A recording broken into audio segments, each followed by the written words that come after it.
here at 7:01 p.m. Clerk Smith, can you call the roll, please? Mayor Pro Tem Wilcoxon, Present. Mayor Brown, Councilmember Sweet, Present. Councilmember Tucson, Present. Councilmember D Simmons, Councilmember J Simmons, and Councilmember King. Present. With 4 present and 3 absent, we have quorum. I would entertain a motion to excuse the missing council members. So moved. Support. All those in favor? Aye. Now I would like to ask for a moment of silence and then stand as you are able to join in or not join in for the Pledge of Allegiance. Would you like to lead us on this?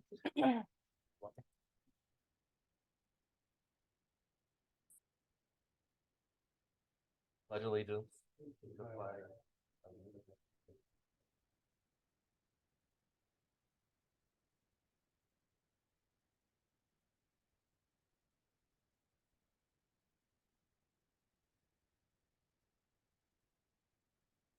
Right.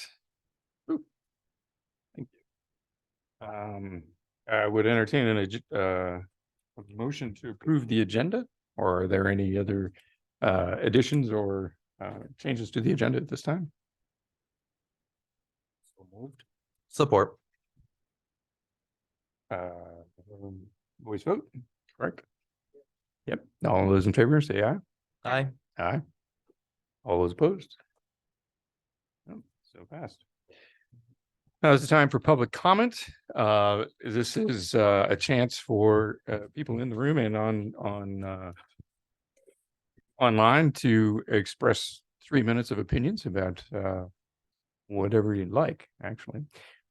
This is not a dialogue. You are to please address your comments to council, not to other members of the public. So with that, we'll go with the names that are on this list, and then we'll go with people who are online with their hands raised. First person is Clayton Johns.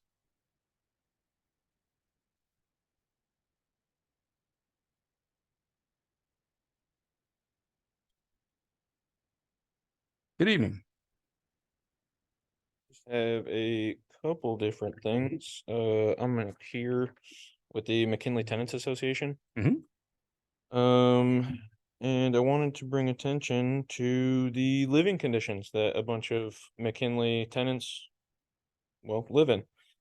My partner and I separated from the military, from Texas, moved across the country, came up here, and we got stuck in a McKinley property.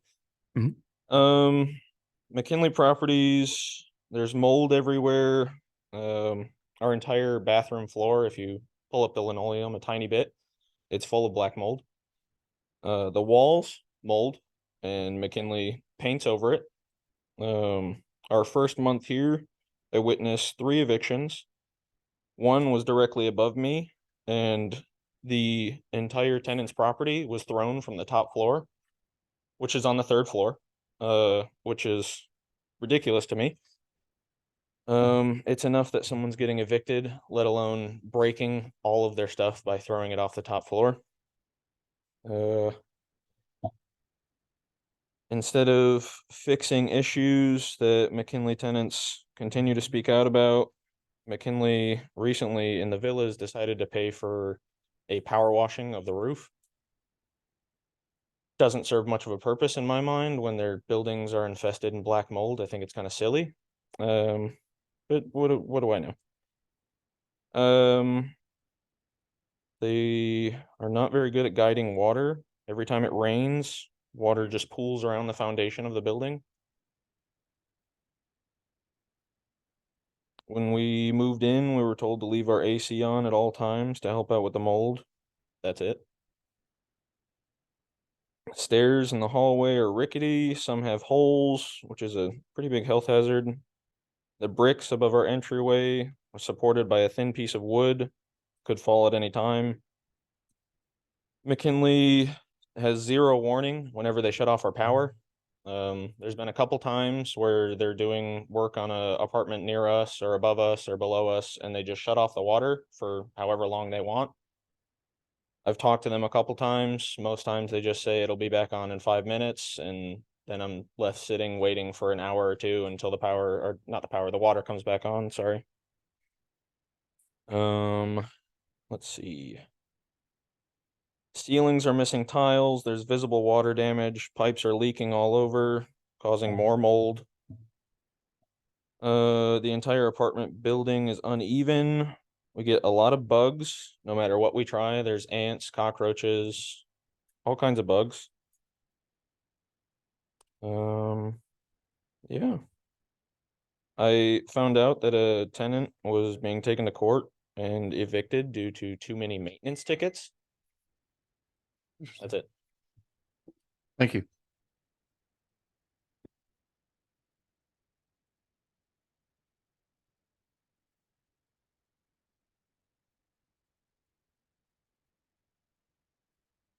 Next person on the list is Lauren, and I'm not sure I'm going to read this correctly. Gabori? Almost got it. Thanks. Good evening. I'm much shorter than he is. My name is Lauren Gabbery. Thanks for having us here. I'm also with the McKinley Tenants Association.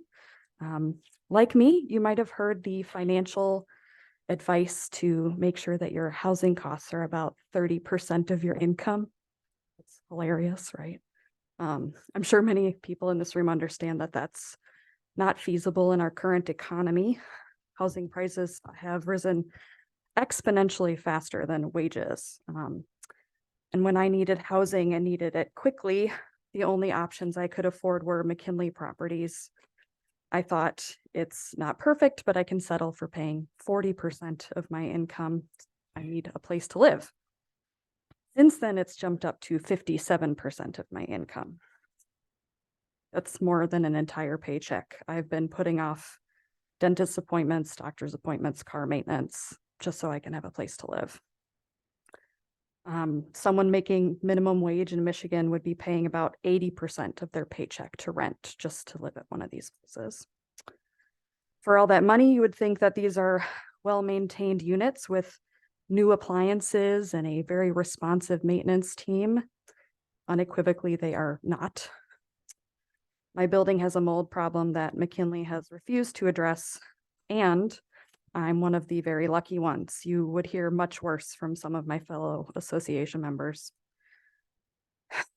We've gotten some good advice about how to address our individual situations, contact health departments, get free legal assistance, put more rent money in escrow, which is really helpful advice and we're very grateful. But it doesn't solve the larger issues, which is out of control rent prices and a lack of accountability for a company that's preying on the working class of this county. McKinley houses thousands of people in this area. Those of us who cannot afford to pay extortionate rent are being forced into unsafe and decrepit housing. We need your help to change this. We ask that you urge our state officials to end the statewide ban on rent control. We ask for better code enforcement for rental properties so that McKinley and other landlords can't keep getting away with providing unsafe and unhealthy living conditions at what they call market rates. Thank you for your time. Thank you. Mayor, would you like to take those? All right. Next person on the list is Jacqueline Nunn.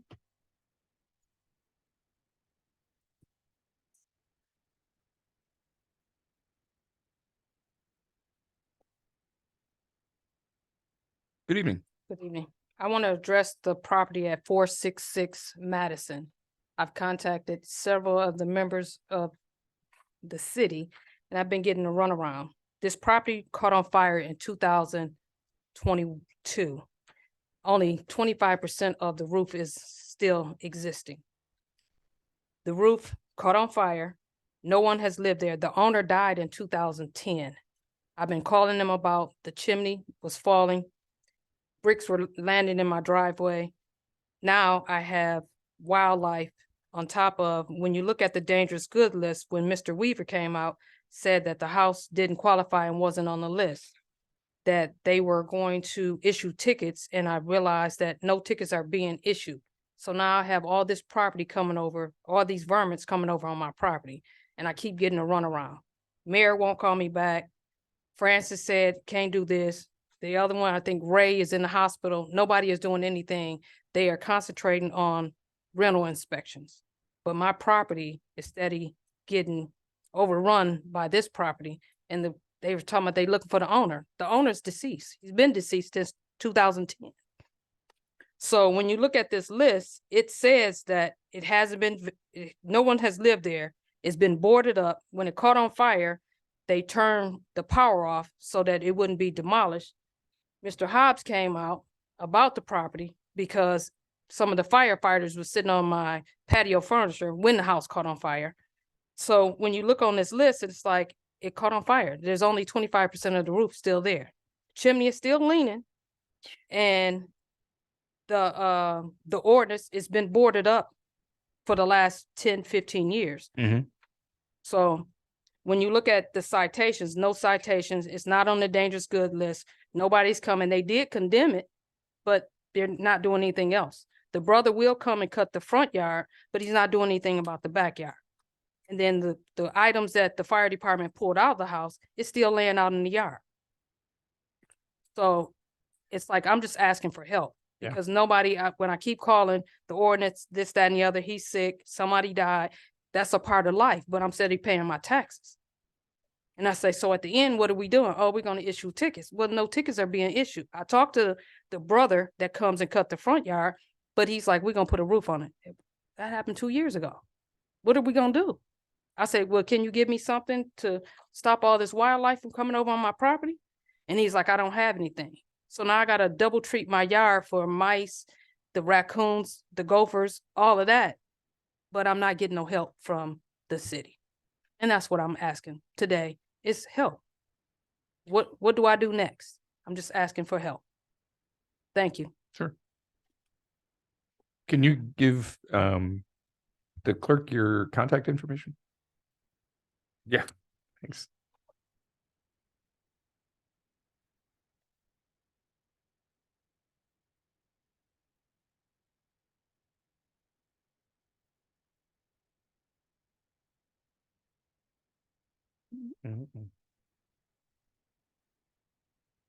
Next person on the list is Justin Wan.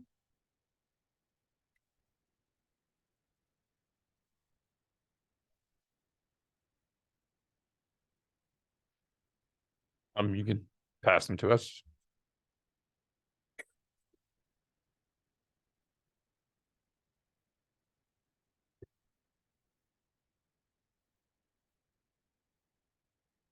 Am I good to start speaking?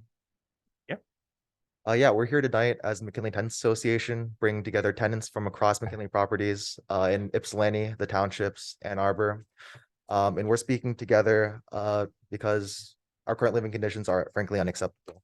My name is Justin Nguyen, and I've been a McKinley Properties tenant for 3 years. I'm speaking on the issues of tenant living conditions, unaffordable rent, and non-refundable fees and rental applications. Even as they raise our rent year after year, much needed repairs go ignored at rental properties across the country and right here in town at McKinley's many properties. We need stronger enforcement of health and safety standards for rental properties and for landlords to make necessary repairs and actually respond to tenants' needs. And even as rent goes up, landlords charge fees for applying, wait lists, pets, everything in between, repair fees. They want to make money not just off of people who end up signing leases, but everyone who's even looking for housing in the area. And even when these fees, like application fees, are ostensibly refundable, they're extremely difficult and essentially, practically speaking, impossible to actually get refunded. I've never gotten one refunded. I urge City Council to eliminate non-refundable fees and heavily restrict even refundable fees in order to remove the burden from tenants. And I urge stronger enforcement of basic health and safety standards for tenants. And I strongly urge Council to pass resolution number 2023-179, calling for the repeal of the statewide ban on local rent control. This is a necessary step in addressing the larger issue at hand of landlord greed and overreach. We need to be able to fight landlord greed directly and stop rent increases.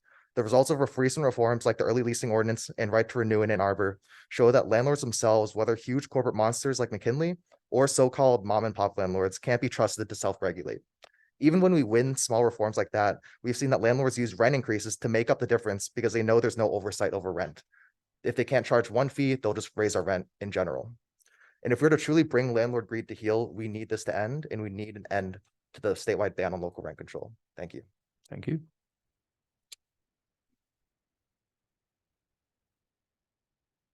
Next person on the list is Cheryl Farmer.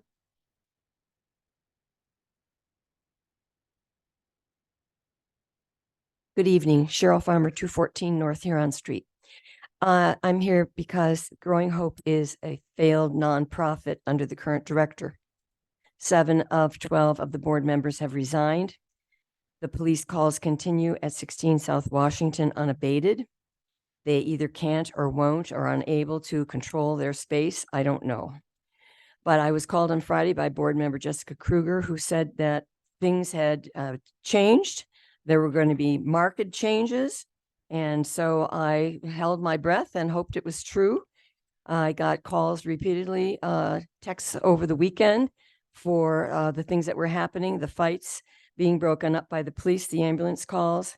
I texted her with each of these messages so she would have an idea that what's going on. And she got angry that I bothered her with texts over the weekend. But her failed organization is causing chaos for our residents in our fragile neighborhood, our fragile downtown, nonstop all summer. I'm mad. I'm a lot madder than she is. So this Growing Hope site at 16 South Washington needs to be declared a public nuisance and closed, and we have the power to do that. Next, I want to just say briefly, I had an opportunity to meet our new police chief. What a good man. And we are so lucky to have him. He's experienced, he's committed to making our city safer, and he's smart. And if he thinks mini stations would be helpful, I think we should give his plan a try. So thank you. That was why I came down, but I'd like to just speak to ordinance enforcement now, because with so many of the properties in our city being rentals now, it's extremely important to have good ordinance enforcement, and it should pay for itself, because we get fees that we collect when ordinances are enforced. They have to pay fines depending on what's going on. We have peeling paint all over town. That's not allowed under our ordinances. We have gutters hanging off, broken windows, missing screens just from the outside. And I don't go in because it's not my place to go in. But the enforcement officers should take particular note of those that look so abysmal on the outside, because they're probably worse on the inside. So I hope we will really start working hard on ordinance enforcement. Thank you. Thank you.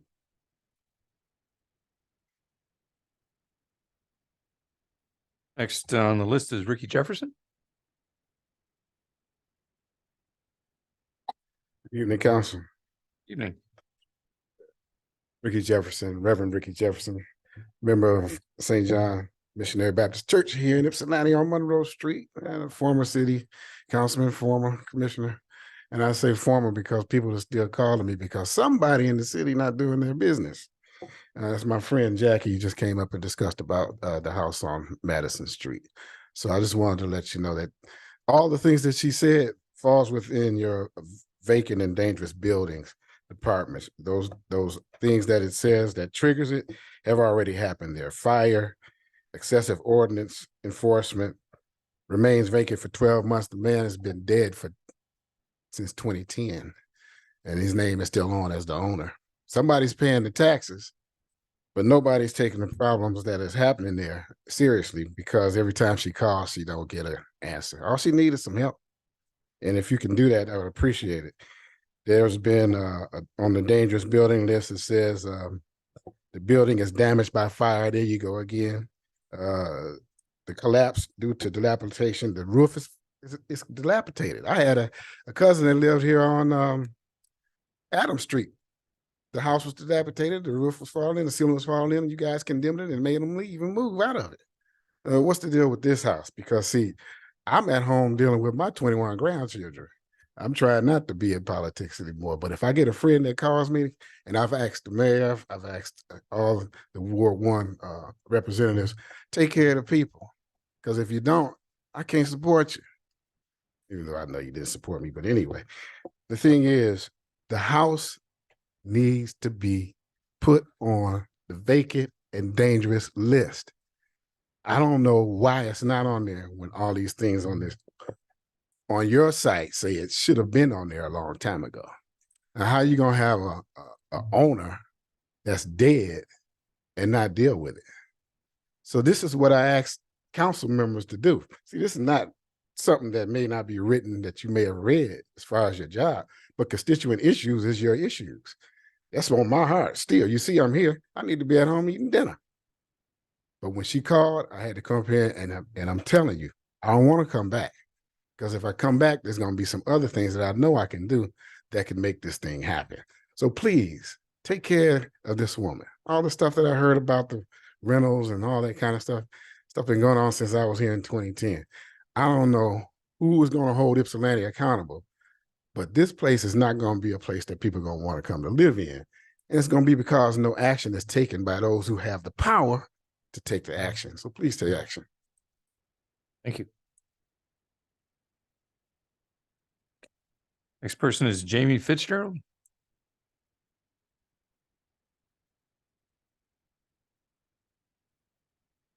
Good evening. Good evening. My name is Jamie, and today I'll be speaking in support of repealing Michigan's rent control ban. I rent an apartment in Ypsilanti, and I find it interesting that despite having the luxury of a consistent mortgage payment, landlords think they're entitled to more of our hard-earned money every year. Every year our rent goes up, and every year our landlord says rising market rate is the reason.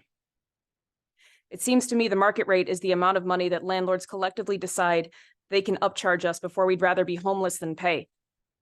And we as renters are extorted into paying it. Because if we can't afford an increase in rent, where will we go? When all available units have risen to market rate, tenants must find a way to afford rent or become unhoused. When each landlord is as self-interested as the next, there is nowhere to go. When just a few landlords own a majority of the rental properties in the city, and we all know who I'm talking about, it's even easier to raise prices. Where there's no competition and no regulation on the part of the city or the state, landlords are free to exploit us as much as they want. In this recession, like every economic downturn, it is the working class who suffer the most. 12-month inflation rates have ranged from 3.7% to 9.1% since 2021. Gas is more expensive. Groceries for many families are becoming unaffordable. These are hard times, and people on so many levels are not okay. This needs to be treated as a crisis. And when a crisis like a natural disaster strikes an area, we have laws preventing people from scalping basic survival needs in a ghoulish attempt to make a buck on someone else's suffering. With Michigan landlords, we aren't so lucky. We've agreed through price gouging laws that it's criminal to exploit people in a crisis with excessive and unconscionable prices. It's a criminal offense to charge $45 for a case of water after a hurricane, yet median rent prices in our county have risen nearly 10% in 3 years. In a time of economic crisis, and we do nothing? Homelessness in Washtenaw County has skyrocketed by a factor of 138% between last year and this year, and we do nothing. With the bans we have on rent control, the state of Michigan is actively complicit in the regulations, in the lack of regulation that prices us out of our homes. I urge you to support the repeal of the rent control bans in Michigan. Thank you. Thank you. Last name on the list is Beth Fink. Hello, thank you for giving me the opportunity to speak to you tonight. I have lived in, first of all, I live at 206 South Washington Street, and I'm here to talk about 16 South Washington, the Growing Hope site. I've lived in this neighborhood with the exception of about a year since 1982.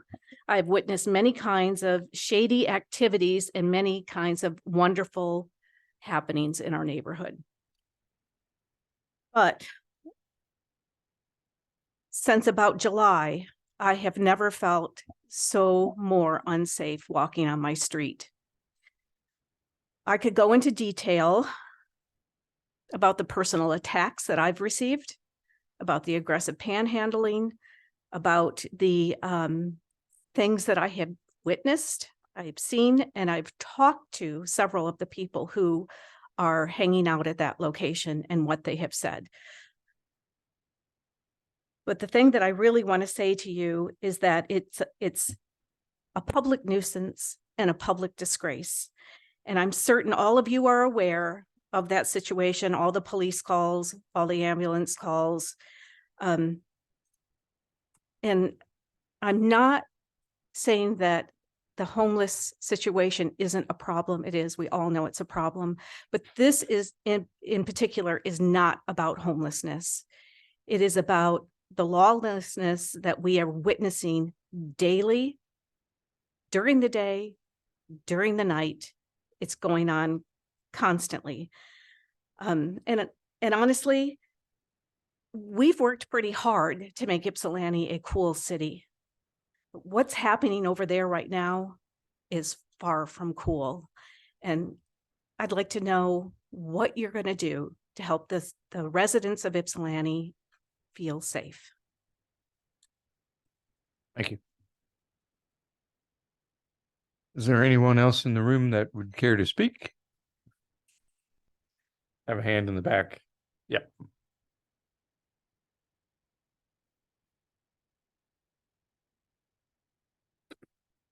Please state your name for the record. Alonzo Jones. I know this, I don't know nobody else know this, in the world, there's a lot of greed and cold-hearted people in the world. But second, I want to know how you evict a dead person. My neighbor passed away and they put an eviction order on his door and I showed him the obituary. Then on top of that, in 2017, when I first moved over, they check background check for felonies. Now they use some of the apartments as halfway houses. And there's a lot of kids out there. I know one of my neighbors had an ankle bracelet and told them that the jail service used the apartments for that. And I don't think that's right. And on top of that, when they do use Section 8 people, half of them on drugs. That's why the crime rate going up over there. And they ain't trying to do nothing about it. They got the other government apartments. They got the video cameras. They don't want to, security guard out there. The only time when they try to fix something is when, what you call them people? No, not the maintenance, inspection come. And they really don't do that. Our tub messed up. They supposed to fix that. Some of the stairs is broken. Anybody can fall and get hurt. They just want the money. That's all they want is the money. And if somebody want to move, they tell you, you can move, but you still got to pay half of the rent. So how can somebody save up and move when they still got to pay them? And it don't make no sense. That's just being greedy. Like everybody say, it's hard time. But ain't nobody seem like don't nobody care. I understand why. I ain't gonna get into that, but if you're a Christian, you know why. That's it. Thank you.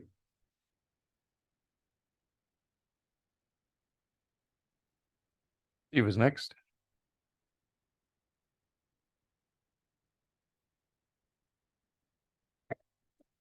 Okay.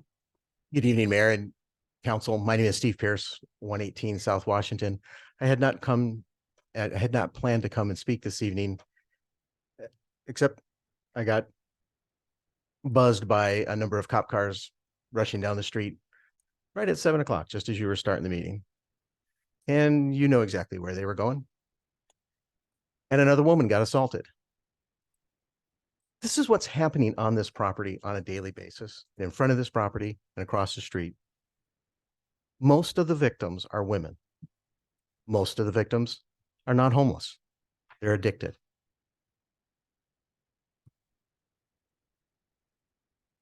The people that are running the space, that are allowing this activity to occur, seemingly cannot tell the difference between someone who is homeless and someone who's a drug dealer. Homelessness is not a criminal activity. We don't view that in our neighborhood or anywhere. They are victims, and they are being victimized by Growing Hope and what's going there. Right now is your meeting. Someone should ask at council and at Growing Hope, is what I'm doing making someone's life better on that property tonight by not doing anything? except letting them stay there. Because there's no sanitation. There's no safe water. Food only shows up every once in a while. There's no protection from rain, cold. There's no protection from the drug dealers that are preying on them and the violence that is a part of their life every day that spills out into our neighborhood. As was mentioned by Reverend Jefferson, you have the power to fix this. You have the power to hold Growing Hope accountable.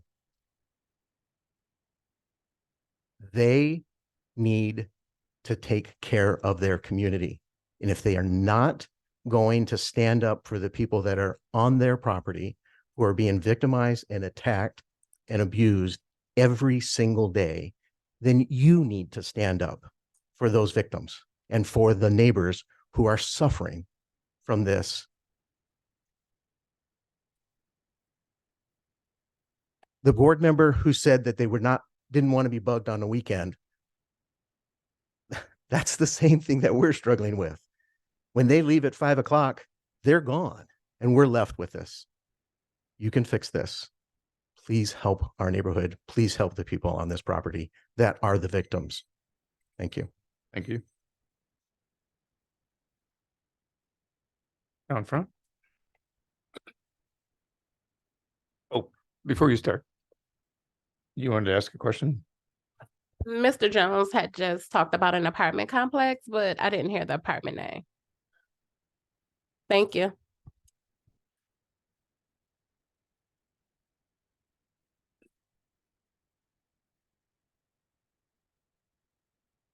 Hi, I'm Sean Story and I'm from Aspen Chase Apartments. I moved here from Philadelphia about 7 years ago. And I first moved to Ann Arbor, but due to domestic violence, Ypsilanti became my home. It was my safe haven. I felt protected here, but in the past 2 years, I have not. I've seen beatings in front of my door. I'm on the first floor, like the basement level, and you can see the window. Outside the window, you hear women screaming. Okay, police has been called. This happened more than once. And yes, it has something to do with the drugs, yes. And when them drug dealers feel like they can do whatever they want, hit on these women, it just makes me have flashbacks of what I've been through. I can't stay in a property that keeps allowing this to happen. I can't stay in a property where I'm paying so much money and can't have security. What we have, some people running and walking, and driving. I need somebody at the gate. I'm afraid. I left Philadelphia because of that. And now I'm here, reliving it. I love this city. I liked everything when I first came here. And now it's like, I'm second guessing on why I'm here in Ypsilanti if I'm going to continue to see this. And then when the property don't care, I done complained over and over again. My window, I should be able to see out just like everybody else. But my neighbors are rude. They just put stuff out like it's the ghetto. TVs sitting out when there's 2 garbage cans. Bikes chained up for months. Okay? It's terrible. First moved in, I'm getting leaks from upstairs. And I keep telling them it's leaks, it's leaks, it's leaks. Then finally it had to rain into my bedroom before they came and did something. Right now, my toilet is broken right now. It took 6 weeks for them to come and replace my stove. 6 weeks in 2 payments. And all they gave me was an apology, okay? When I called them and asked them, where's my stove? The person says, oh, we decided that we're not going to replace it. We're going to get parts. So I said, okay. Then I had to wait an additional 4 more weeks for them to say, oh, we're sorry. I know my time is up, but this is serious. We need help here. We need them to stop this. Thank you. Thank you. 1 minute. Aspen Chase is on Gulfside. It's in the township, All of McKinley properties are in the town. and all McKinley properties are in the township. So I want to address that at this time. So My name is Jacqueline Sokola. I am also here with the McKinley Tenants Association. I didn't have time to prepare my remarks, so forgive me. I want to first of all let you all know that I support local government, and I believe that you all and us through you deserve to be empowered to set rent control and also to consider a tenants' rights bill. McKinley, I am currently dealing with a mold issue that is affecting my health on a deep level. Like many of the tenants in this room right now, we are dealing not just with the financial difficulties that a landlord monopoly poses in an urban area like this. We are also dealing with psychological and physical health issues as a result of being stuck in McKinley property. When I first moved to this area, I did not know that McKinley should be avoided, that friends don't let friends move into McKinley properties. I've been laughed at.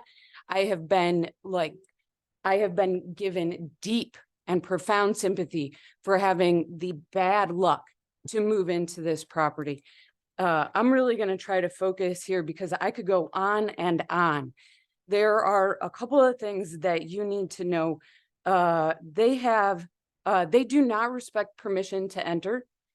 They have a work order system where they misrepresent issues, and there is no occasion for a tenant to be allowed to participate in the work request or work order process at all. So they tag their things corrected when they are not. They also have misleading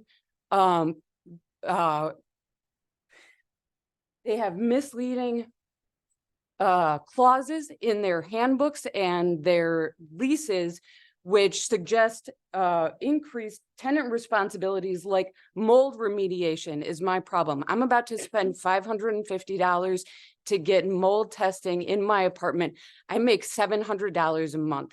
That's how seriously I take this, okay? And on a macro level, you all need to understand, and Washtenaw County, Ann Arbor County needs to understand that McKinley is undercutting your ability to have functional communities. These are slumlords that have a good landscaping program. So they look all right on the outside and they are pure trash on the inside. People that live in this town know that they can't live in a McKinley property. And that is the reason that we have all the urban sprawl. That is the reason that people are moving further and further afield. As income disparity in this country grows, the dream of home ownership is out of reach for the young and the working class, and McKinley takes advantage of that. I'm sorry. To finish up on that macro thing, really, McKinley has a lot to do with the traffic problem in this whole area. Thank you very much. thank you.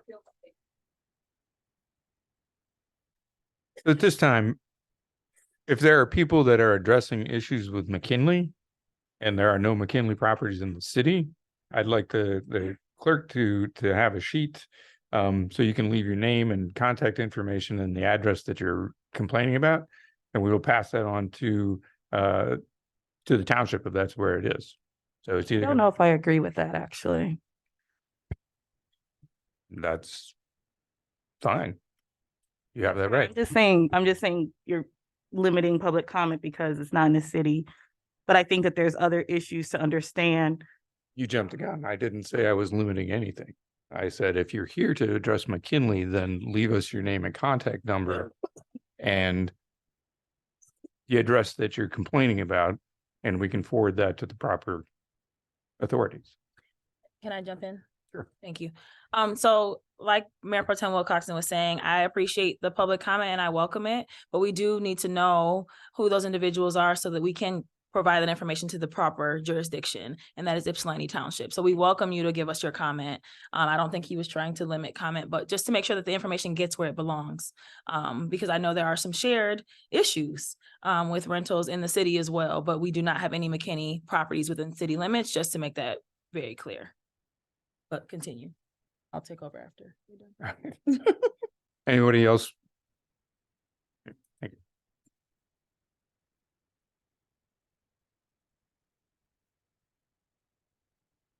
Hello. My name is Jessica Przinski, and I'm here to speak about rent control, and that's one of the resolutions you have on your agenda. Thank you, Councilman Simmons, for putting that forward. I emailed you also a paper that the Michigan Tenants Assembly has put together that's research on rent control, and I'm going to go over some of those points now. Landlords have controlled the debate about rent control in Michigan since the 1980s. It's not true that rent control doesn't work. What is true is that they can cut into the astronomical profits of the big landlords, which is why we have so much junk science circulating around rent control. We're asking you tonight to pass the resolution proposed by Councilman Simmons. The resolution expresses support for overturning Michigan's statewide ban on local rent control policies. In 1988, Detroit residents were poised to enact local rent control. And at that point, the landlord lobby succeeded in getting a state law passed that prohibits any city from enacting rent control policies. Overturning the state ban on rent control would not require any city to have it, but it would allow discussion and proposals of policies. The term rent control covers a broad range of policies, and it can look like anything that the community wants it to. If you're worried about mom and pop landlords, you can exempt them. If you're worried about that it would reduce incentive to build new construction, which we hear from the landlords. For better or worse, being a landlord in this area is ridiculously profitable. And if you can't manage your complexes, pay your workers, and provide decent living conditions for the outrageous rent that we pay, then you probably should be bought out by the city or by your residents and organized as a co-op. In the long run, the solution is not-for-profit mixed income public housing that treats housing as a human need and a quality of life issue, not as a byproduct on the way to maximizing profit. A few statistics from the paper that I'll give you in a second if you didn't read the email. Since the ban on rent control was enacted in 1988, rent in Michigan has increased by 130%, while the median household income has increased by 22%. 50% of Michigan renters are rent burdened, which means spending more than 30% of our income on rent. 1 in 6 Michigan renters face eviction every year. And 1 in 10 Michigan students will experience homelessness by the time they graduate from high school. This is a problem that we need government to solve. This crisis is not caused by the personal, individual inadequacy of millions of Michigan residents. Yes, the landlords are going to howl and act injured by the mention of rent control. That's their job. Their job's to maximize profits, but your job is to protect us. And the McKinley Tenants Association would be happy to sit down with any of you to answer questions about the paper. Thank you. And I'd like to give you the paper now in hard copy. Thank you.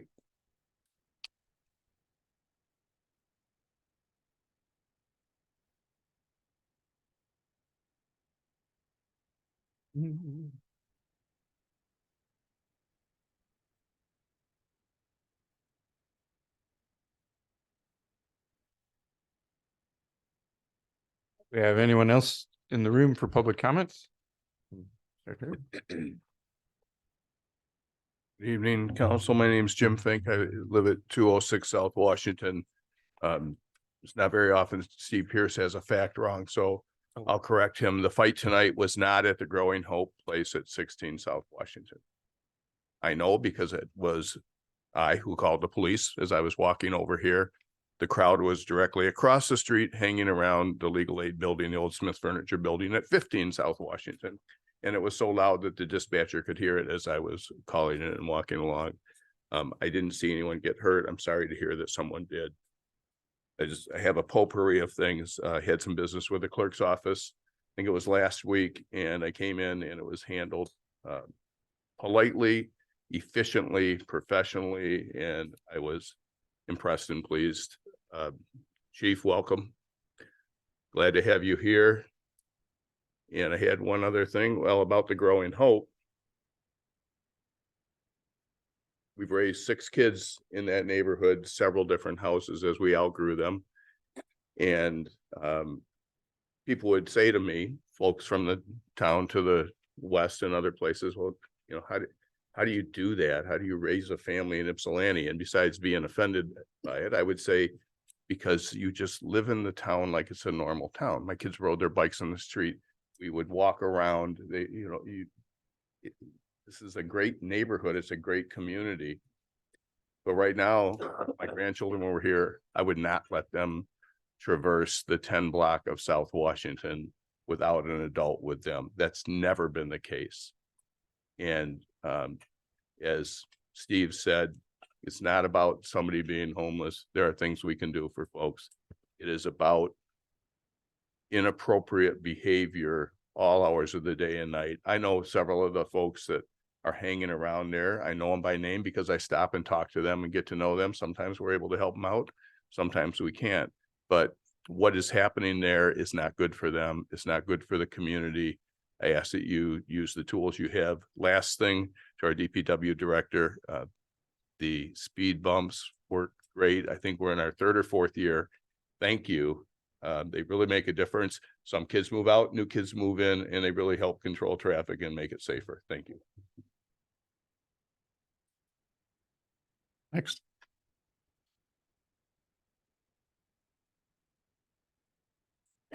Good.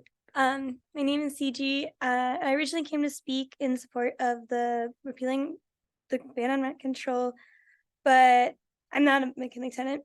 I live on 213 South Hamilton Street, so like 2 blocks from Growing Hope, and I heard a lot of people speak about their concerns about Growing Hope tonight, but I haven't heard anybody offer any sorts of systemic solutions. Like holding Growing Hope accountable isn't going to change the situation for any of those people. It's not going to protect any of the women who are being assaulted. What will protect them is shelter and a space that they can be. We need a shelter in Ypsilanti. The only shelters that we have are in Washtenaw County. And this is super related to the rent control issue. As we heard from the Tenants Association earlier, homelessness has risen 130% in the past, I think, was it year, 2 years?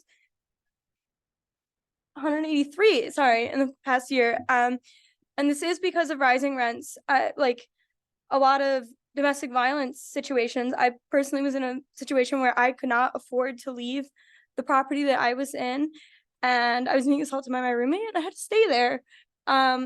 You know, like these issues that we're seeing on the streets are happening inside of homes too, and they're happening because people do not have the money to protect themselves, to pay these astronomical rent rates. And if they do get away from these situations, they end up on the streets. If we put these people in jail, it's a pipeline back to homelessness. With the background checks that people are required to go through, the difficulty in getting a job, you know, these are cyclical issues. So yeah, I think we need to, if we want to actually fix the situation with Growing Hope, we need to think about solutions, and we need to think about putting in the work to actually building a shelter and to protect these people and to protect our community, because you can't improve your life. You can't get off of drugs. You can't get a job. If you don't have an address, if you don't have somewhere to stay. So that's all I have to say. Thank you. Thank you. Is there anyone else in the room that would like to make public comment? If not, Clerk Smith, is there anyone online? I see one hand raised on Zoom. If anybody else on Zoom would like to speak, please press the raise hand button. We're going to start with Rush B. Hat.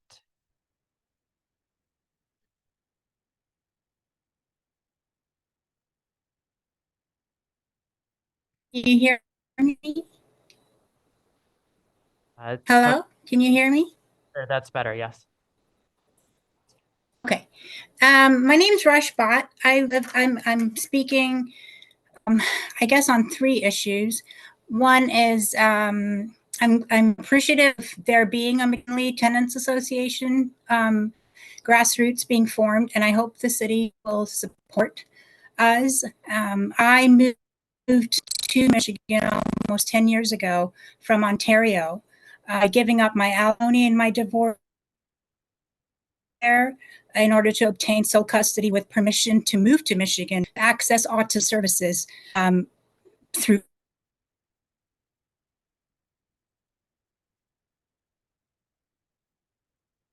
Rush, if you're still speaking, we can't hear you.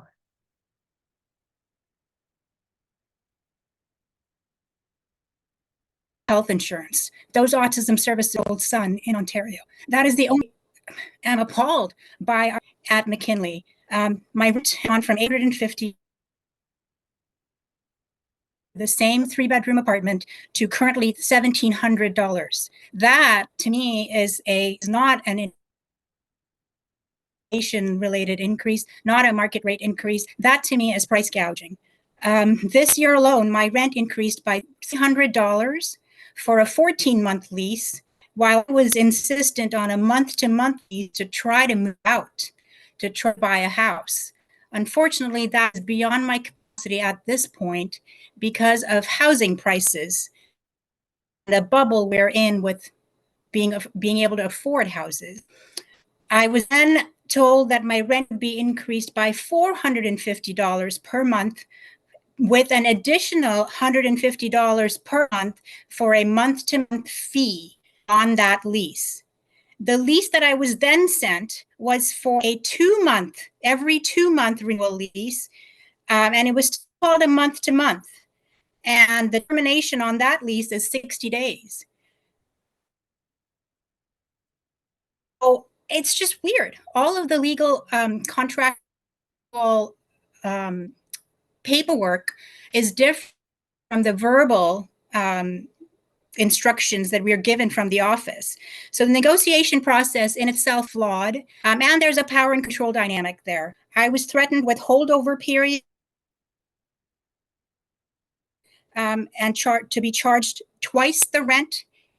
I was still negotiating past the 30-day window of renew my lease. That is illegal. I found out later that that is an illegal thing to do to somebody. The holdover period only starts if they overstay their lease. That was not my case. The second issue I wanted to speak to is we went camping, we came home to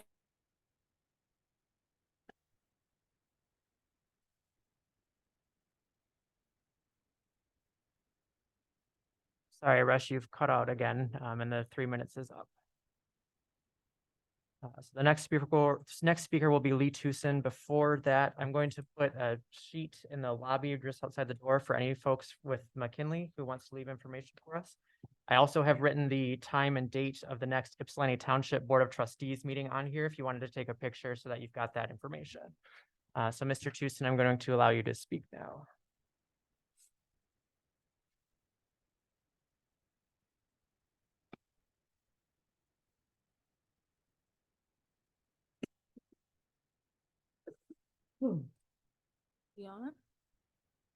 Good evening. Good evening, Mr. Tucson.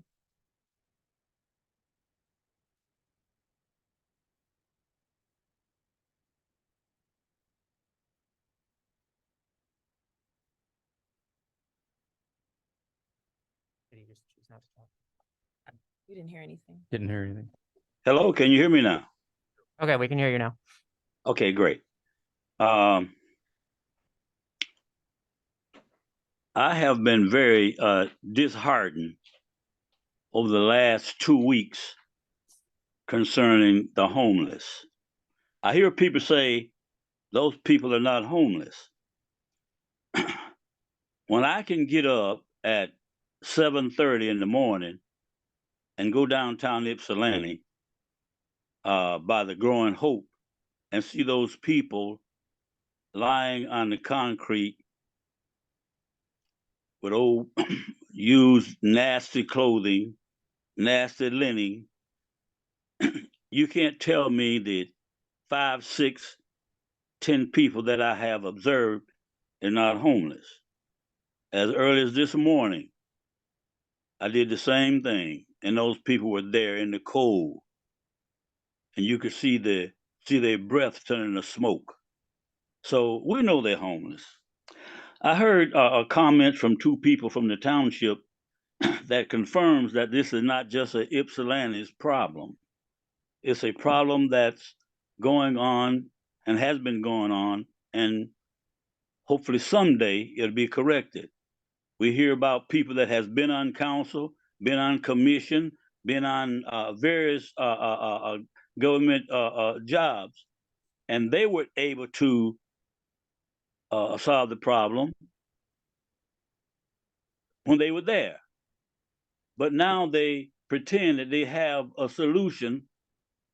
So what these folks need to be doing, they need to be working with council. If they got all this magic wand, they need to be working with council to help resolve the problem, showing that they were interested when they were there, and they should be just as interested now. But it's not, council is not your problem alone. Police chief, keep on doing your job. You cannot fight this battle alone. If the community can't come together and help you fight this battle, then the battle will not be won. We have to do it together. Those of us that are strong, all you Christian folks, those of us that are strong, supposed to bear the infirmities of the weak.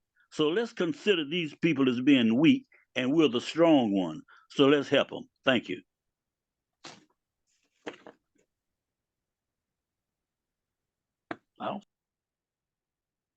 Next, we have Max. Hi, can you hear me? Yes. Okay, great. So I only just found out today that this council meeting was happening, and although I live in the township, like other folks that have spoken, like other people have said, this is not just a local issue, it's a national issue. I mean, also global. But I wanted to like speak in support of repealing the ban on local rent control. Because currently in the US, more than 1/3 of people's income goes to rent. And there are little to no options in terms of where people can live around here. So I've been at the same place for the 5th year now. And the landlords don't give you a lot of notice in terms of, or they want to know months in advance, are you going to renew your lease with us? And, you know, I look around for other options and I have no choice because they're like, well, we could give you a deal, but you got to lock it down within 3 days. And so then, you know, just stuck for another year. And people have like life situations that affect their ability to afford rent. Like me, I had to have a second back surgery and I couldn't afford my rent anymore. So I had to get a roommate. But come next year, when my rent goes up again, I'm going to need an additional roommate. And McKinley makes that process difficult in terms of, you know, what their policies are.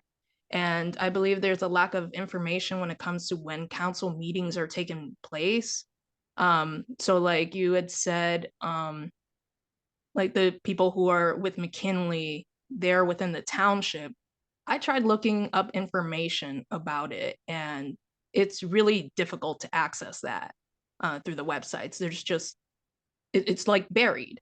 And that makes me upset because then we can't speak about the issues that matter to us.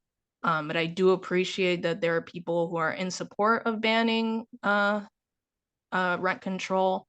It means a lot. And like the other speaker said, we have to work together in order to achieve this. We just really need your support as people who represent us and people who are elected into office. That's all I have to say. Thank you for listening. Thank you. If there's anybody else on Zoom who would like to speak, please press the raise hand button. Seeing none, I will just say for the people on Zoom, if you wanted any of your McKinley information added to that list, you can email me, asmith@cityofypsilanti.com. So that's ASMITH@cityofypsilanti.com. Also, the next Ypsilanti Township Board of Trustees meeting is on October 3rd at 7 p.m. Their address is 7200 South Huron River Drive, Ypsilanti, Michigan, 48197. Thanks, Aaron. Thank you, clerk. That's wonderful. Okay. Is there anyone in the audience you want to address council? Have you made public, I'm sorry. He has made public comment before. Sorry, we can't go back around a second time. You could ask a question to one of the staff, but we can't go back and forth. Sorry. Okay. No problem. All right, so we will close public comment and move on to, we have a presentation on the agenda from Mariah Zeisberg. Did I say that right? Zeisberg? All right. Good evening. Hello.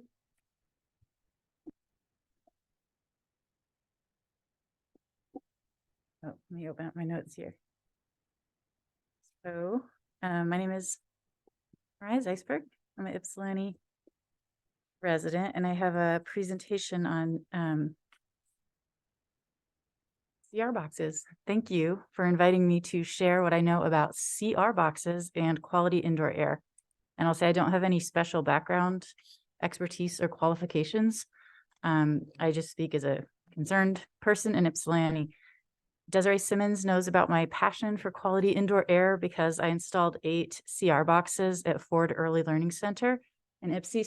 I brought one, it's over there in the corner, so that's a CR box. I installed 8 of those, a bunch in the cafeteria and in the front office. That's an air filter. When our kids were in kindergarten there, Principal Young and the Ypsi School District were supportive. I'm so grateful for that.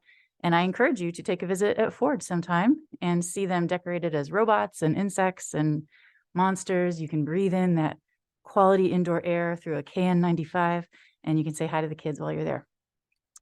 The most sustainable collective solution to poor quality indoor air or viral contaminated indoor air is upgraded HVAC in all buildings, including MERV 13 furnace filters, appropriate fresh air exchange rates, and regular monitoring of systems, and supportive public messaging around masks and their role in protecting public spaces, especially for disabled people.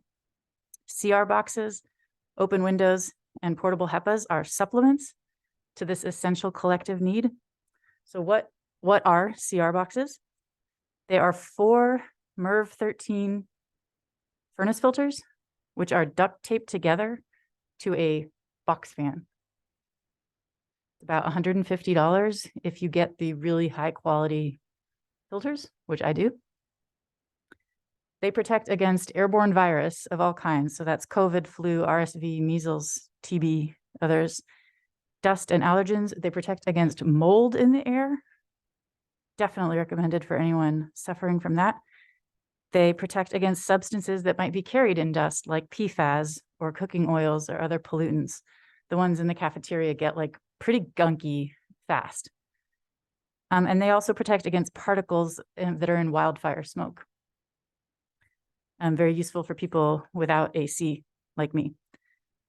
A standard recommendation for quality indoor air is to have between 4 and 6 air exchanges per hour. That means all the air in the room circulated 4 or 6 times per hour, or in vulnerable spaces or in classrooms, 6 to 12 times per hour, and more than that will mitigate even more. But that requires many HEPAs per room, which is unaffordable at a large scale and which is often unaffordable even at a small scale for many people. So that is the CR box solution. These are a DIY solution that were developed out of a friendship between 2 mechanical engineers, Corsi and Rosenthal. They are affordable. They have been extensively deployed for a very long time in wildfire situations. At this point, they've been tested by a wide variety of industry and public health sources, and testing outcomes are consistent. They far and away deliver the most amount of clean air per dollar spent, like off the charts. They're just in a whole other range from HEPA. I'm happy to send you references on that. They consistently outperform very expensive HEPAs. For me, as a COVID aware person, I would much rather be sitting over there even than right here. And these probably cost a lot of money, I think, because I've bought HEPA and I know. They last really well. In the most recent study I saw, a CR box with a year-old filter at a 1 level fan speed, which is about $150 of materials and an hour of time spent assembling it. After a year of continuous use, it was filtering virus better than a brand new $1,000 HEPA unit. Yeah, they're really good. I'm passionate. This one is on at level 1, so you can see the noise is like tolerable. I think it's 58 decibels. If you had wildfire smoke, like when with all the smoke was going on, I had mine like blasted up, and yeah, it was kind of noisy, but I also didn't want to breathe that smoke. There are ones that are manufactured with PC computer fans that are turned into a kit, and those are almost silent, and they are easier to swap out the filters. They're a little more expensive, and that's on cleanairkits.com. They power about 45 to 60 watts, depending on what fan is used, which is a low energy draw. It's consistent with Energy Star. The Clean Air Kits ones, which use the computer fans, are lower. They're about 8 to 15 watts. The Mutual Aid Network of Ypsilanti, which is donating that one to this space, they recently hosted a CR Box build workshop where that unit was built. And on the basis of that experience, I would say you can build a box. If it's your first time, you can build one in about an hour and a half just to figure out like how it all aligns. And then once you've practiced, I can assemble one in about 30 minutes. It takes about 15 minutes to swap the filters, which at Ford, those ones I'm rotating them every school year, not like 12 months is a good interval. They do have limitations, like it takes some work to duct tape. That my son loves duct tape, so for him that's a plus, but for some it's a hassle. They don't have a corporate sponsor, so that's a concern for some people in terms of an agent who can be liable for product failure. That said, it's a fan. There's not any reports of combustion or problems. Changing filters is more involved than changing filters in a HEPA because you have to cut through duct tape. And they do require that you change out the filters yearly. At the ones at Ford, I have them on that 1-year rotation. I know that they still filter very well against virus even after a year. But the ones like in the cafeteria, as I said, they got kind of gunked up. So that's why I do change them in a year, but you could probably go longer. For some people, the aesthetic is a negative. I like a DIY aesthetic, so for me it's a plus, but that's subjective. But the most important limitation of these, they share with HEPA, which is that they have to be turned on in order to work. That is a much more significant limitation than you might think, because a lot of people are not indoor air conscious. They do not necessarily turn them on. And I will say Washtenaw County is full of HEPA units and CR boxes that are in a closet or corner somewhere and not being used to protect the communities. So if Ypsilanti wanted to populate our spaces with CR boxes, how might we think about approaching that problem? A thought experiment. For instance, in this room, how might we think that through? There are at least 2 ways of thinking through need. One would be systematic. You would want to do a survey or an overview of all public facilities. You would want to know what the HVAC capacity is. You would want to know what, then you would map it to the standard ASHRAE standard for that space. And then you would want to calculate how many CR boxes you needed to achieve a given air change per hour in that room. I actually prefer a second approach, which I will call a user-driven approach. That approach starts with their major limitation and then works back from there. The limitation being practical, that they need an electrical outlet, that they take up space in a room, that they're clunky, some people don't like them, and you need someone to turn them on. So then you would start by thinking about how many do I need, by thinking, where are there people who will reliably turn these on and use them? And then kind of work backwards from there. How many CR boxes do they want in the room? And can they tolerate before they shove them all into a closet because they're not beautiful? If I were going to proliferate CR boxes to Ypsilanti from your position, I would design a program for end users to request them. And then I would give bonus points for end users who want them in areas where publics are gathering, or areas where disability access is especially important, or where disabled people are especially vulnerable. For instance, jails, areas where people eat and drink. So I would kind of get some priority pieces in mind, but I would be trying to push them where there is a constituency to use them. In terms of the question I started with, if I was working in this space, I personally would want at least 2 more in here, especially given the crowds, to protect people. And given the surge that we are in right now, we have Delta levels of virus in Washtenaw County right now. If y'all remember the Delta wave, I would try to do that very quickly to protect us all.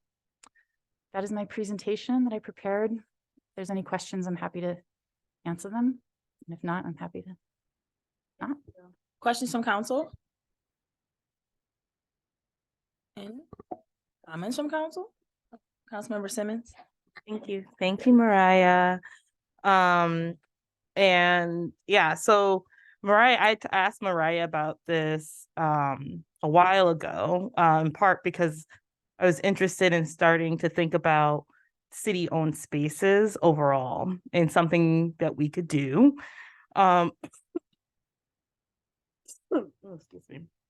In our spaces, to improve air quality for a lot of things, including COVID, flu, as well as, you know, we had a lot of those poor air quality days over the summer, during due to fire. So and so I had asked her about that, and then it kind of came to a head the last council meeting. And so that's one of the reasons I was like, oh, let's get this on here now.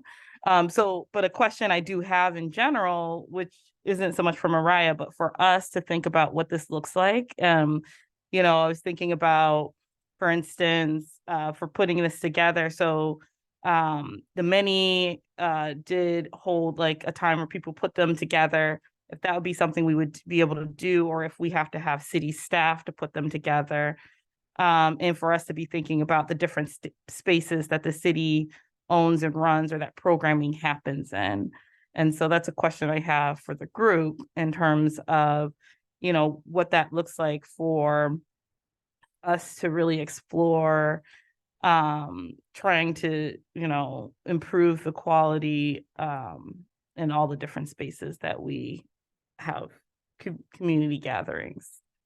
Can I say something else about the value of that? I think that a lot of people are not focused, other than, you know, a certain constituency, but many people are not thinking about indoor air because it seems so unachievable to actually get quality indoor air, given that our HVAC is not designed for a pandemic. And these make it affordable and achievable. But there are technology that people don't really know about, and they don't know what they are. And so to me, when Desiree mentioned her interest in possibly having them in city council spaces or in other public spaces, I immediately thought, like, not only does that make it more accessible for disabled people to come and share their experiences or what have you, but it also, like, I would like people to know that this is there. You do not have to spend $1,000 to clean out the air in your apartment. Like, 150 is still a lot, but like, this is affordable. During the wildfire stuff, I was like heartbroken thinking of elders without, like, it's just, there is actually a technology that is available that is relatively affordable that I think if people knew about it could really improve their lives. And so to have that demonstrated, like to have somebody come in and say, oh, a CR box, what's that? I didn't know. To me, would be a huge, you know, bonus in terms of just proliferating them in many places, even beyond the city. And I appreciate that. And the other thing that just makes me think about, which is that I know a lot of people, for instance, have talked about mold in living spaces, and the fact that we don't have ways really, you know, there's not a standard to say, oh, this is too much mold in a space, but to also recognize, this just made me think too about this being something, a way that we can actually help to support folks, especially in rental units, that might have mold in their living spaces, as well as, you know, in terms of thinking about different ways that we help people, you know, through Housing Trust Fund or Barrier Busters or different things like that. And so anyway, that's just a new thought too, that just is kind of coming up as people are talking about some of the different situations that they've been experiencing even in their own private spaces. Are there other comments or questions from council? I guess just for clarity, you said they would cost $150 and one covers how many square feet? It just depends what you mean by coverage. I mean, like, for instance, if you have a room of masked people, like, I would say one would cover the entire room. But if you have a big crowd of unmasked people who are worked up and upset and exhaling a lot of, thing, then I would say, like, maybe you want 5, maybe that could soak things up. So it is relative to how the space is being used. More is better. Okay. Thank you. Other questions from council? Come on. Oh, Mayor Pro Tem? That's very cool. There's 8 filters, right? 4. 4 filters. Four Oh, I thought there was doubling up on those things. Only 4 filters in a box fan. You want me to pull it up here? And- No, that's fine. I'll take a look at it when we get done, but that's a very cool design. So I'll look it up and look. There's lots of places in the city for programming, certainly at the Freight House and the Senior Center and Park Ridge and all of those kind of places, as well as this building. So, we can work on seeing how we go about doing that. Yeah. If that's a feasible option. It's very cool. Well, thank you for your work. Thank you so much. Very cool. I actually pulled up like I don't know what it is, schematic or something. Yeah, like Mr. Barr. Yeah. To kind of see how it was put together. And that is really cool and affordable. And I think, thank you so much. And thanks guys for, putting this on the agenda for us to hear about it. I was thinking to, like, if it would be useful to email you like a packet that has like how they're assembled and some tests and things like that. Great. Okay, Please I'll just do. do my own. If there's anything in particular you want, you can tell me. Thank you so much. All right. Thank you. Thank you. Thanks for your time. No problem. And thanks to the many for donating this one for us here. Thank you. All right, we're going to move on to our consent agenda. Councilmember Sweet, you have that.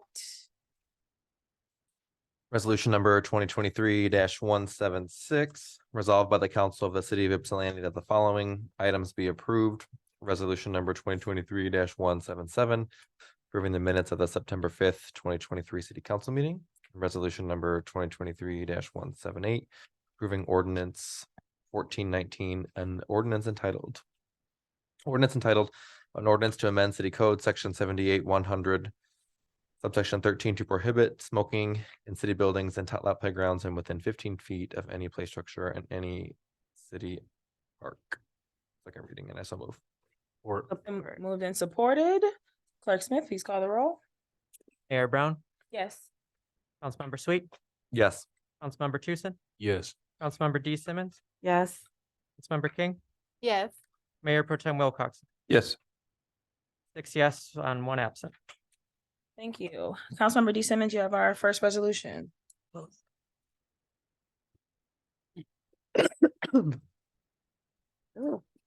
Resolved by the council of the city of Ypsilanti. Whereas the mission of the Ypsilanti City Council is to promote economic, cultural, and physical welfare of Ypsilanti citizens and residents through the powers and responsibilities given to us by the city charter. And whereas the city of Ypsilanti's population is 66% renters or tenants based on the 2020 census.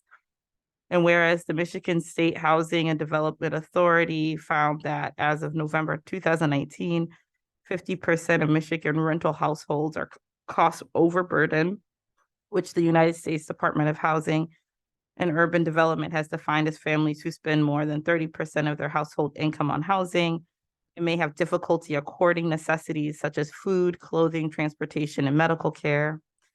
And whereas over half, 54.6% of Ypsilanti renters are cost burdened with respect to housing, and median rent in Michigan rose nearly 9% in the past year, the 9th highest increase among all states, according to an August report by rent.com.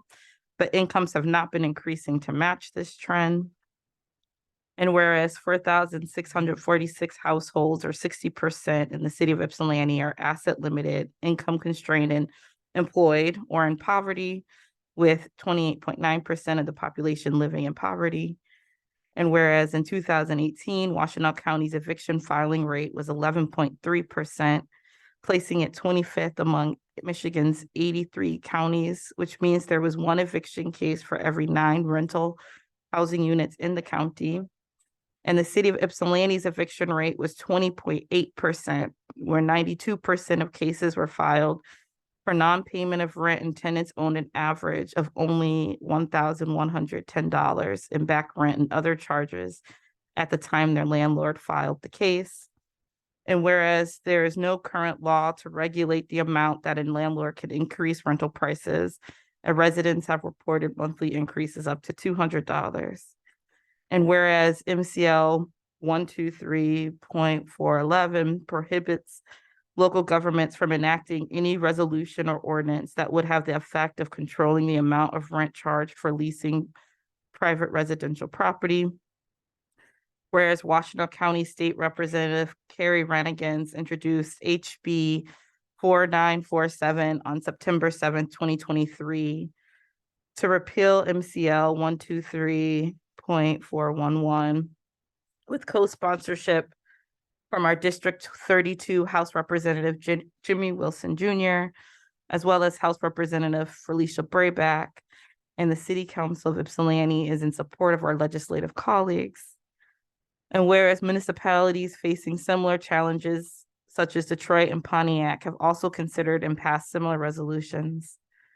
And whereas rent control or rent stabilization is just one tool that can be used to protect the safety and well-being of tenants, and is most successful when used in coordination with other renter protections and efforts to provide adequate housing, affordable housing for its citizens. Now, therefore, be it resolved, the Ypsilanti City Council strongly urges State Senator Jeff Irwin to introduce or sponsor and enact legislation rescinding the ban on rent control laws in support of the House bill. Therefore, be it finally resolved that the Ypsilanti City Clerk is directed to send this resolution to the Ypsilanti delegation of the Michigan State House and Senate and members of both legislative chambers, housing, and other relevant committees, and Governor Gretchen Whitmer. I so move. Support. It's been moved and supported. Discussion, or do you have anything to introduce with this, Councilmember Simmons, other than the document? I'm sorry, what? Do you have anything you want to say before we have other discussion about the resolution? Oh, yes. The only other things I wanted to offer is today I read in the Washtenaw Housing Alliance newsletter some things. So it said that the Government Accountability Office estimated a $100 increase in median rent is associated with, thank you, is associated with a 9% increase in homelessness. And so in Washtenaw County, a 2-bedroom, the median rent went from $1,262 to $1,384 from 2022 to 2023. And when I read that, of course, I was thinking, just to put into space, as a person who owns my house along with the bank, my monthly rent is at $850. And so just recognizing the difference in the cost burden for people, and as we talk about, and that's for my quote unquote 3-bedroom house. So just recognizing like where the cost burden is sitting. And so that's just part of what's having me bring this forward, both as a way to try to deal with the issues as they presently are, but then also recognizing how other issues get exacerbated in the current situation, when we have the current situation happening. Thank you. Comments or questions from council? Just wanted to say thank you for bringing it forward. Yes, thank you. Yeah, I spent the day in Lansing today, and I'll talk about that a little bit later, but this was one of the things that I was able to talk about. So that State Rep Ryan Gans offered, and I got to talk with our state representative Jimmy for a bit, Wilson. So thank you. If there are no other comments or questions, Clerk Smith, please call the roll. Councilmember Sweet, Yes. Councilmember Tucson, Yes. Councilmember D Simmons, Yes. Councilmember King, Yes. Mayor Pro Tem Wilcoxen, Yes. Mayor Brown, Yes. 6 yes and 1 absent, the motion carries. Thank you. Councilmember Tucson, you have our next resolution. I do. Resolution number 2023-180, resolved by the Council of the City of Ypsilanti that a contract with Governmental Consulting Services Incorporated be extended for 1 year from October 2023 to September 30th, 2024 on the terms set forth in the attached contract for consideration of $3,000 per month retainer, and I so move. And moved Support. and supported. Mr. Barr, City Manager, do you have anything for us before? A member of GCSI is here to present. Good evening. Hi.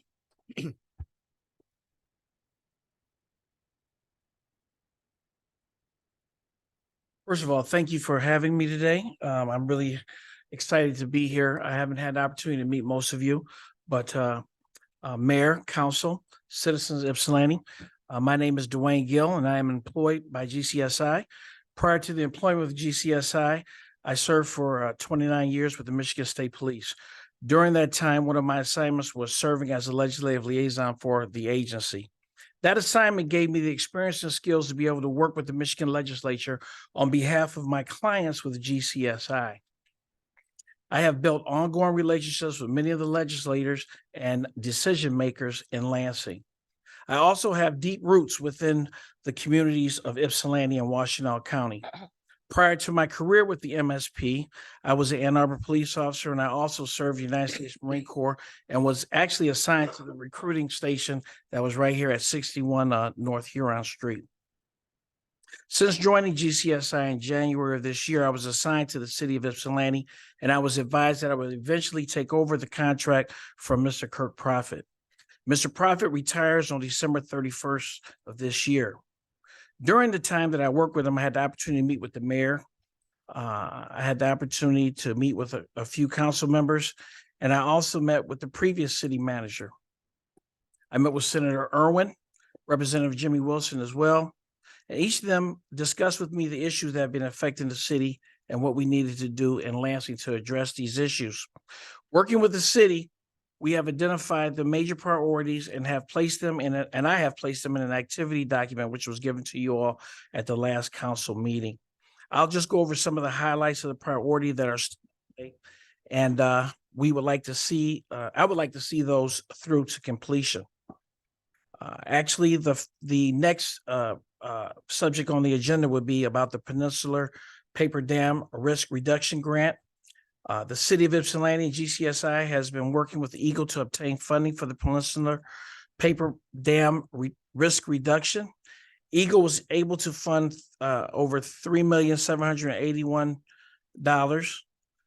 Peninsular Paper application initially requested $4.3 million in funding. And as you know, this is just partial funding, but Eagle is committed to funding the remaining money of the project during the next budget cycle. The city of Ypsilanti would be encouraged to apply for the subsequent round of funding as needed to complete this project, and GCSI will continue to assist the city in obtaining the rest of the funds until completion. State budget appropriations and enhancement grants. GCSI has been working closely with the legislator during the budget process and trying to obtain funding for these critical needs for the city of Ypsilanti. I do know that right now the city needs DPS yard emergency repairs over $500,000, and they have that as critical. I know that the Cross Street Bridge project is over $3 million, and the city has applied for the grant, but you do need a total of over $6 million for that project as well. A DPS modernization study for $50,000, and Frog Island border parking lot about $1 million.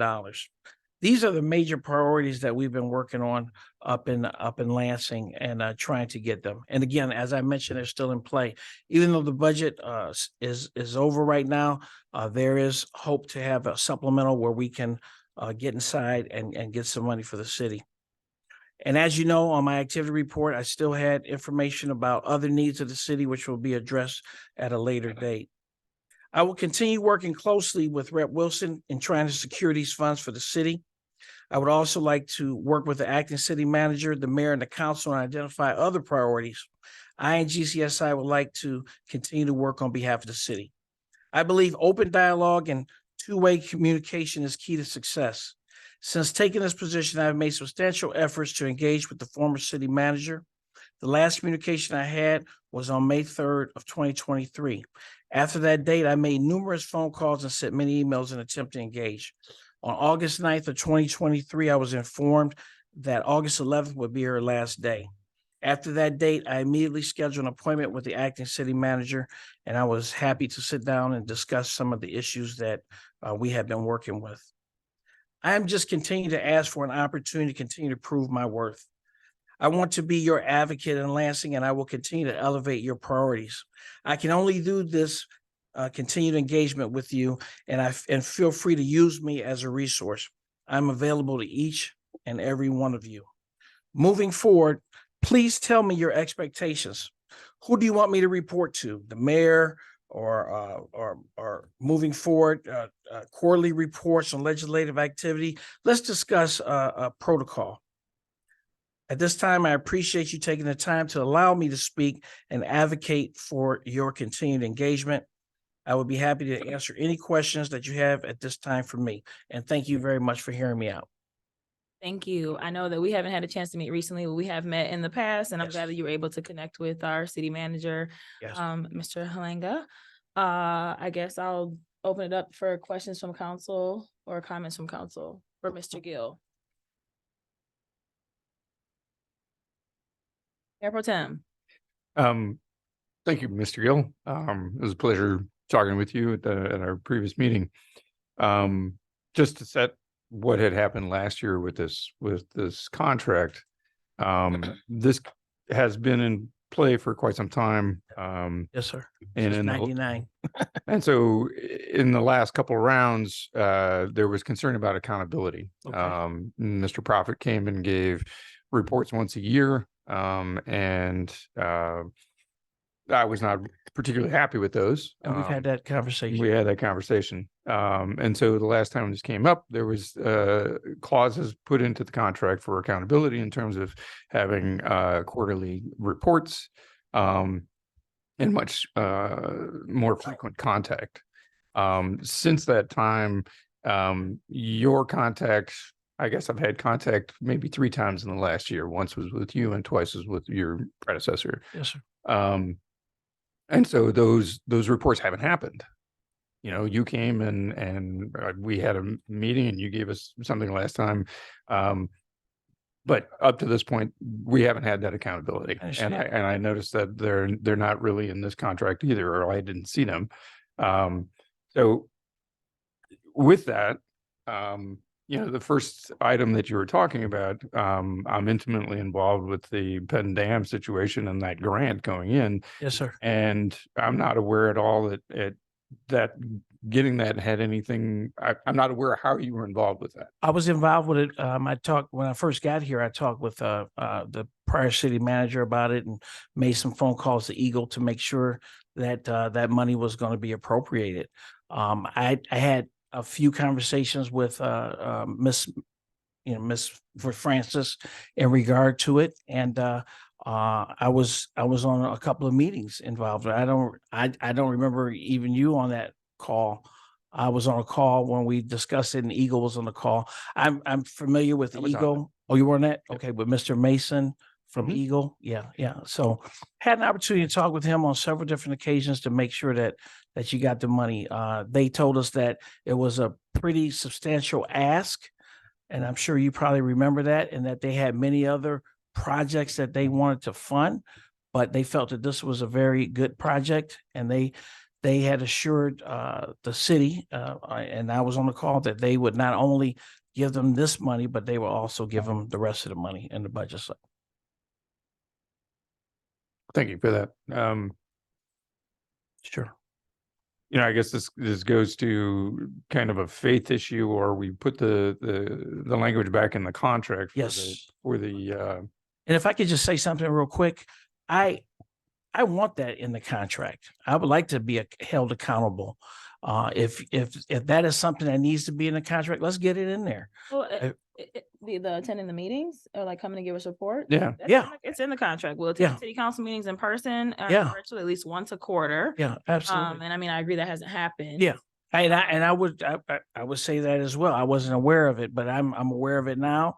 I am the one that's taken over because again, I just recently got this account from Mr. Profit, and I'm definitely, if you give me an opportunity, I'll stick by the in the four corners of the document. All I need to know is what I need to do. If I make a phone call, I like to get a phone call back. If I send a text or an email, I can't do anything if people don't communicate with me. I appreciate that. We had that conversation about the lack of Yeah. communication at that point. Yeah. So thank you. Go. My apologies. I see it now in 3.4. So Mhm. thank you. Are you done, Mayor Protem? Yes. Okay, Councilmember D. Simmons. Yes, hello. Hello. I've been able, so I have a few questions, although again, some of these are more for my colleagues, because you know, I've had a chance to meet with you twice since I've taken office.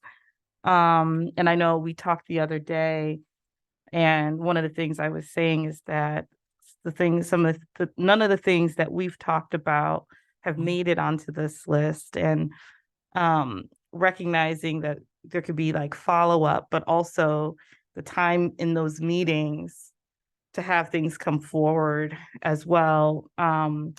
And to, you know, thinking about, been trying to figure out, you know, even the range of what things look like in terms of what we can have you work on. So for instance, apropos to what we've been talking around rent control and things. So Absolutely. that was one thing around the preemption, but then also actually trying to get information about the landlord lobby at the state level, and understanding more about that, because that impacts, right, what kind of things we're doing here. And as we're thinking about different kind of policy proposals. And so one of the things for me when I'm looking at this, and I know I mentioned this to you, and people who have been on council before have heard, you know, my skepticism about this line item overall. And so then now that I'm here and I know I've met with you, and I know other people have not, it makes me question usefulness. Yes. You know, if, you know, so whether there's a couple of rounds, which is whether, you know, if, you know, in listening, you want to do service, but then if we're not using the service, we're still paying to not use a service. Right. And so then I think, okay, what could we do with $36,000 a year? And then what does that look like when we think about it 2 and 3 years? We had 2 and 3 years of $36,000 each year. What would that look like for what we could do and put into use? So that's a question I have for my colleagues, which is, if we're paying for something and we're not using it, why? And what could we do instead? It's been unclear to me. I've had some conversations with folks trying to get a sense of, you know, what this has looked like for us in terms of where we've seen, you know, the big expenditures, big assessments of funds from the state level that we need, or other things. And to me, it's been, I just don't know where the bacon is in my breakfast. You know, I don't know what that looks like, because there's some things where people are like, oh yes, they were helpful with this. Like the Eagle. And that was a question I had, because I was like, oh, like, would that have still happened regardless? And there was another question around the Freight House with UMS, that was something that that came to the city through relationship that Kirk Prophet had. Mm. You know, and I'm trying to remember, there was another project that had come up.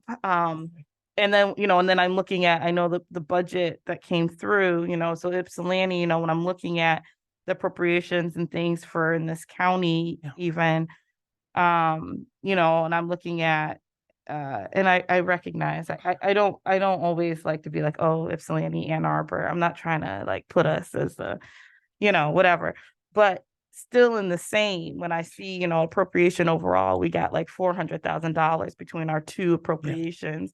Ann Arbor had for Bicentennial Park, it was 1 million. Another park was for a solar project, it was 4 million. For another thing, it was something else. So they got millions and millions, and we're like sitting at 400,000. I know. And it doesn't even, you know, for Rutherford Pool, it doesn't even like cover the full cost. So anyway, so this is all to say, I'm saying this, you know, I've enjoyed our time. This is not I know to be a personal attack, but this is about how accountability. what we're doing with our funds. So that's most of what I have to say. Thank you. If I could respond. Or Sure. okay. I'm sorry. I'm just asking. Your concerns are valid and I appreciate it. And I know it's not personal and I understand. I am here now and I pledge a commitment to give you the accountability that you're looking for moving forward.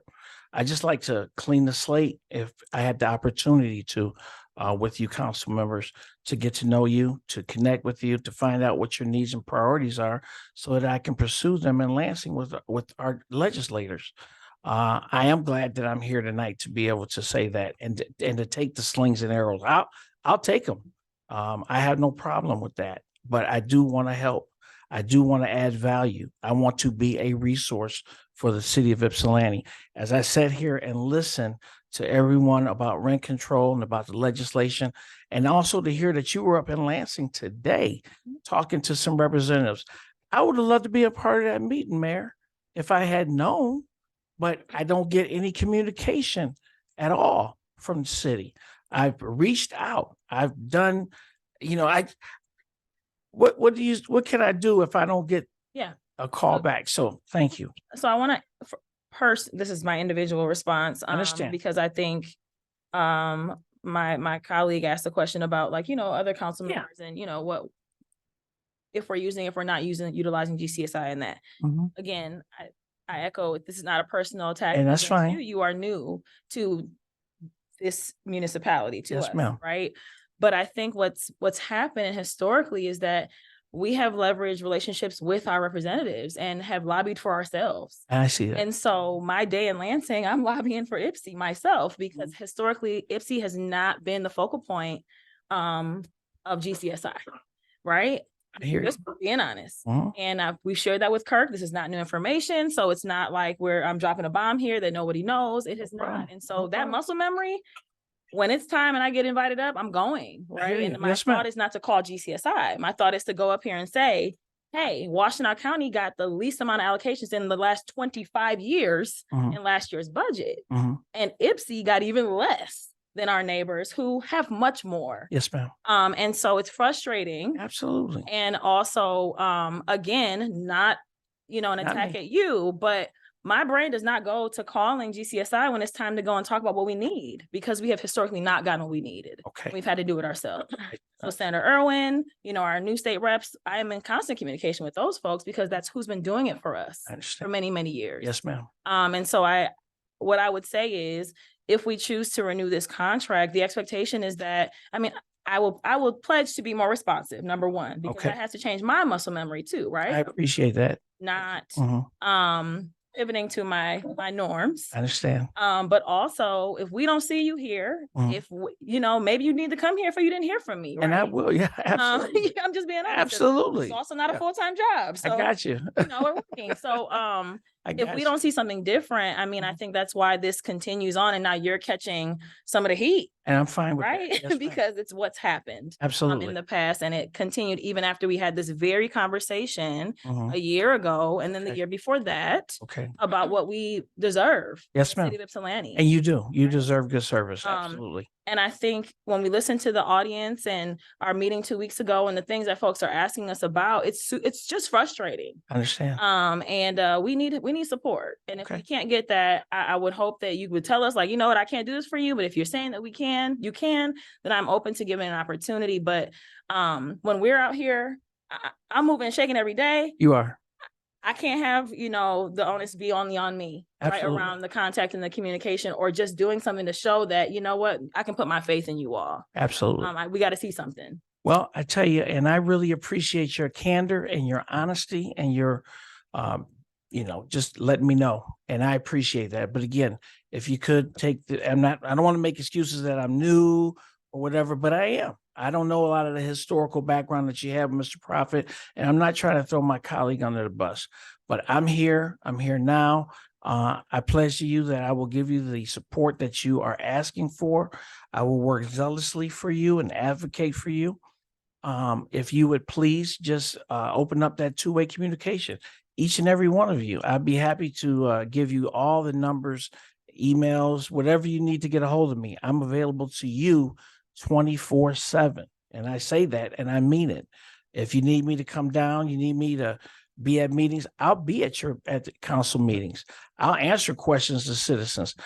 We can talk about some housing issues here and get together with Mr. up in Lansing and figure out some of the things that we can do to mitigate some of the issues that these citizens have been talking about.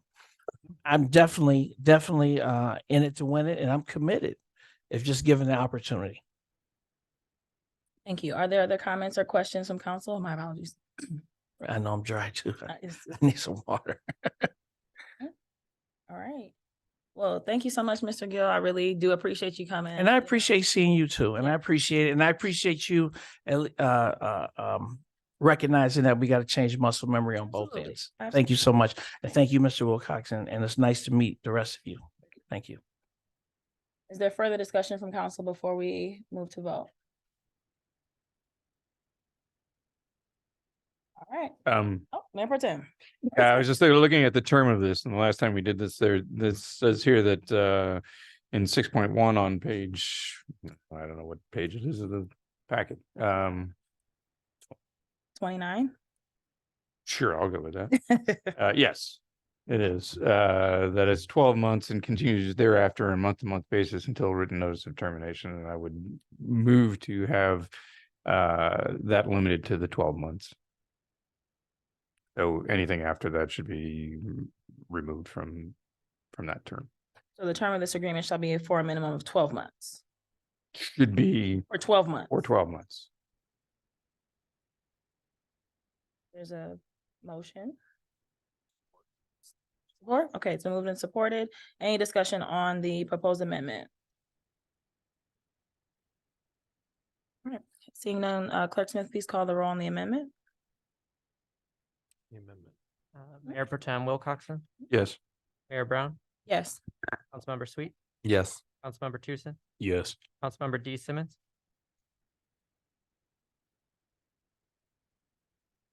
On the amendment only, I'm pretty sure. Yes, right? it's just the amendment. Okay. Yes. and Councilmember King. Yes. 6 yes, 1 absent. The amendment carries. Mr. Barr, does that change anything? Like us amending it to that we have to go back to? No. Okay, perfect. All right, thank you. Further comments or discussion on the amended resolution? Councilmember Simmons. I'm wondering, I'm like trying to I'm trying to think like, okay, like when do we check in? Like, cause I feel like 12 months is a long time to like kind of wait and see like So we how should something's happening. We're supposed to get quarterly reports. You're supposed to be here one time a quarter. So we should be getting updates if it happens, how it's written, every quarter. So I'm just, so I know, so cause this is, we have it to this minimum of 12 months. But I'm just wondering in terms of in between now and 12 months, if things are not happening, if we're not seeing changes, because this has been historical, right? And this is, I've heard the same conversation since I've been coming to council in 2017. I've heard the same kind of, hey, you're not doing nothing for us.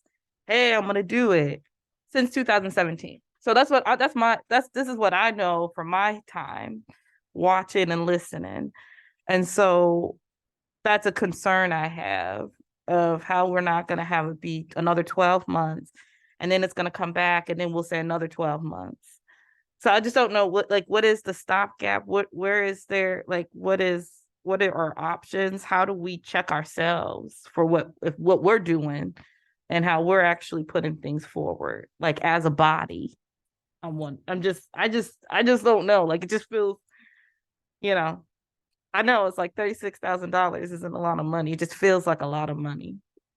So, Mr. Barr, correct me if I'm wrong, but we are the council. So if at any point we get to Q2 and we're like, well, this isn't going well, can we not bring resolution to end or early terminate this contract? Or do we need to add something into this to do that? Is that what you're asking? So is that what you're asking, Councilmember? Yeah, I'm just trying to figure out. To Yeah, change I just. something. Yeah. Uh-huh.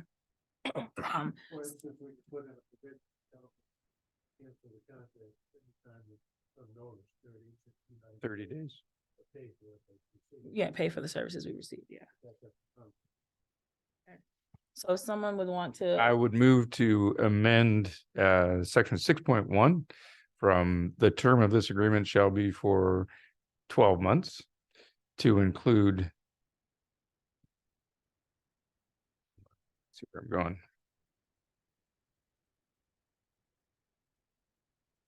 Period. City council can cancel this contract with a written 30-day notice. Can I offer something? Sure. Okay, so where it says the term of this agreement shall be for 12 months or until written notice of termination has been served with, but you want it to be, say, 30 days prior notice by either party here too? Sure. Perfect. Thank you. No problem. Is there support? Support. Any discussion? Clerk Smith, please call the roll. Mayor Brown, Yes. Councilmember Sweet, Yes. Councilmember Tucson, Yes. Councilmember D Simmons, Yes. Councilmember King, Yes. Mayor Pro Tem Wilcox. Yes.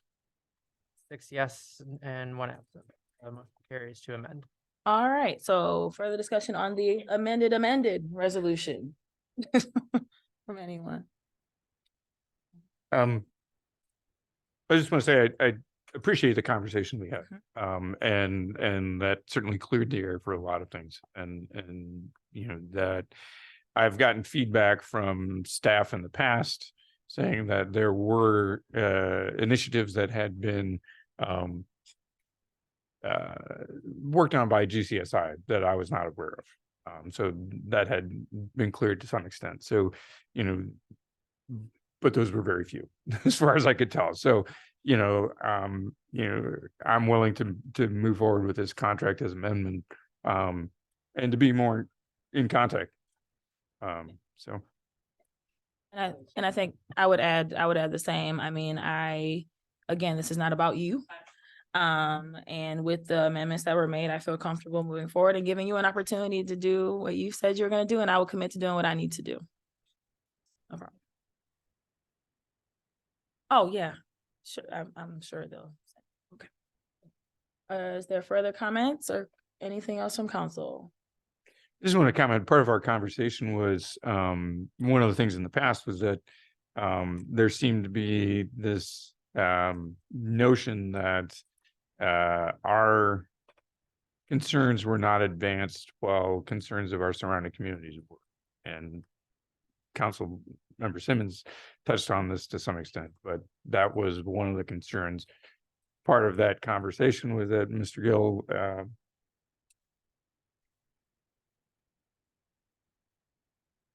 stated that he is not assigned to the township specifically. So in this area, you are, but at the same time, your firm represents them. So, so that is still an issue, not so much on the personal level, but right. So. Just wanted to call that out. Pardon me. Okay, if there are no further comments, Clerk Smith, please call the roll on the amended resolution. Councilmember Tucson, Yes. Councilmember D Simmons,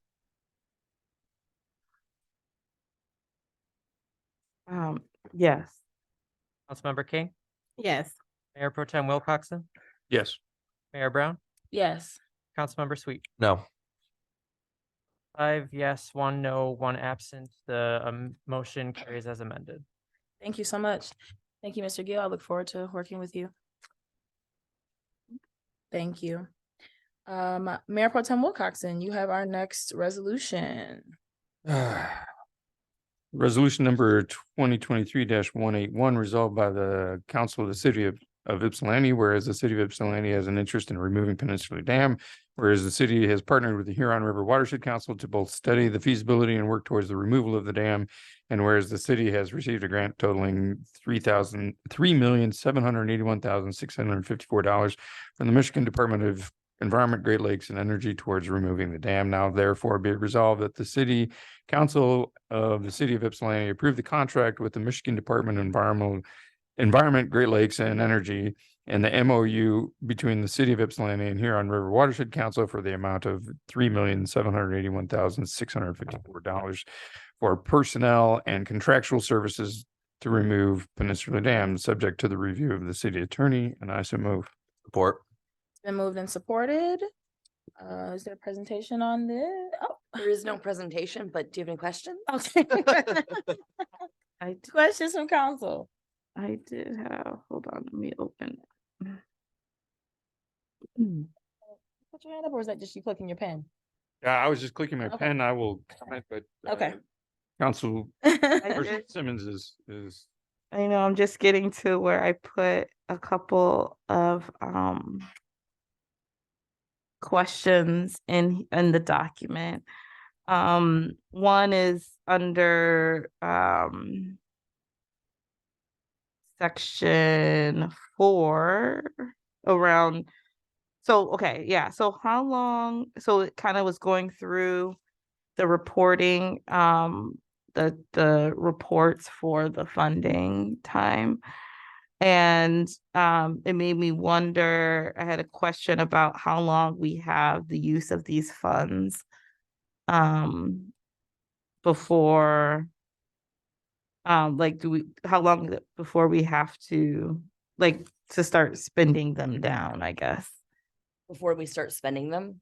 Or how long we have in order to, because I was like, so this reporting period, so it's like September 30, so this is like for next year, like the report, but then are we supposed to be done spending this down by September 30th of next year?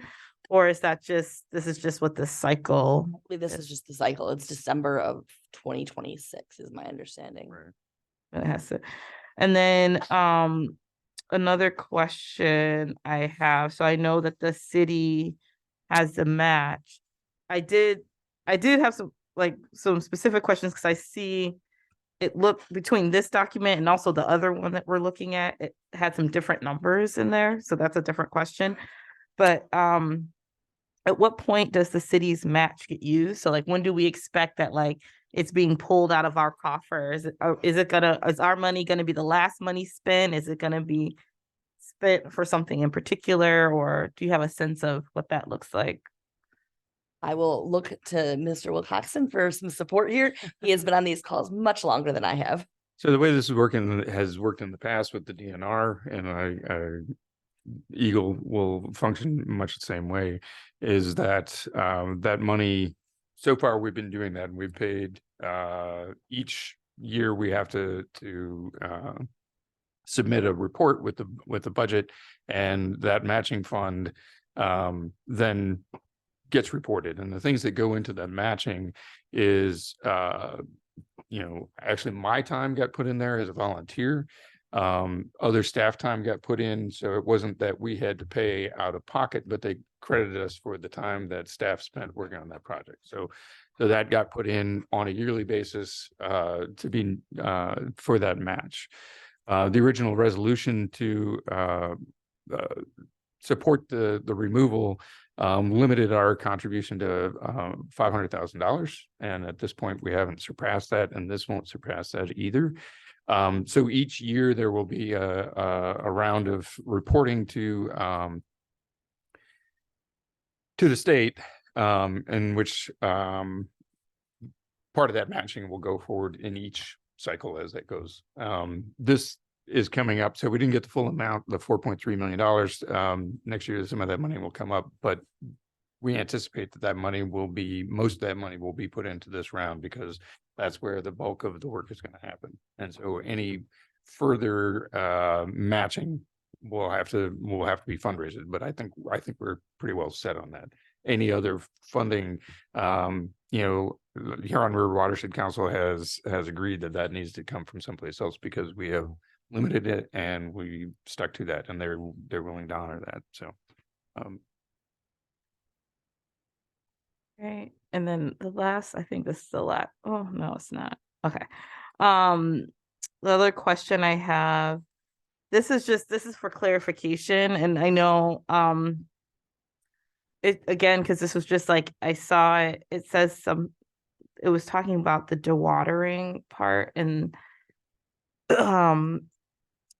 it seems like in one place on here, it says, hold on, my tag is covering the language. It says, so this is under, this is in Appendix A, project description number 3. And it says,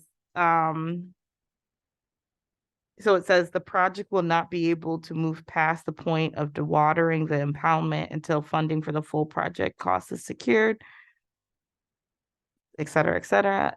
And then, but then it also says somewhere else that the dewatering won't happen until the full cost is secured. So I just wanted to just clarify what will dewatering, because it also says that that the dewatering can happen because the majority of the costs are for things that happen after that fact. So anyway, I'm just trying to get a sense of kind of when that happens, and at what point do we start seeing things, or are we waiting for the complete cost? Because I know when I spoke with Daniel Brown with Huron Watershed Council, he was suggesting that for the project that they would be looking for an additional $4 million. That's separate from what we've already gotten.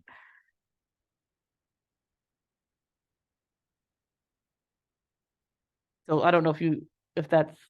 I'm trying to find where you're referring to in the. So if you're in Appendix A, number 3, and it talks about project description. Very last paragraph. And so my understanding is that until that 1.5 addition, I don't know exactly the math, but that other $1.5 million come in, the dewatering part of the project won't happen until that portion is secured. So it's not necessarily the full amount, like this next $4 million, but just to make up for this portion of $4 million is the total cost, isn't it? So the $4.3 million is for the dewatering and deconstruction. So we got 3.8 of that. They've verbally committed to the next round of funding. It would be really silly of the state not to provide that funding, because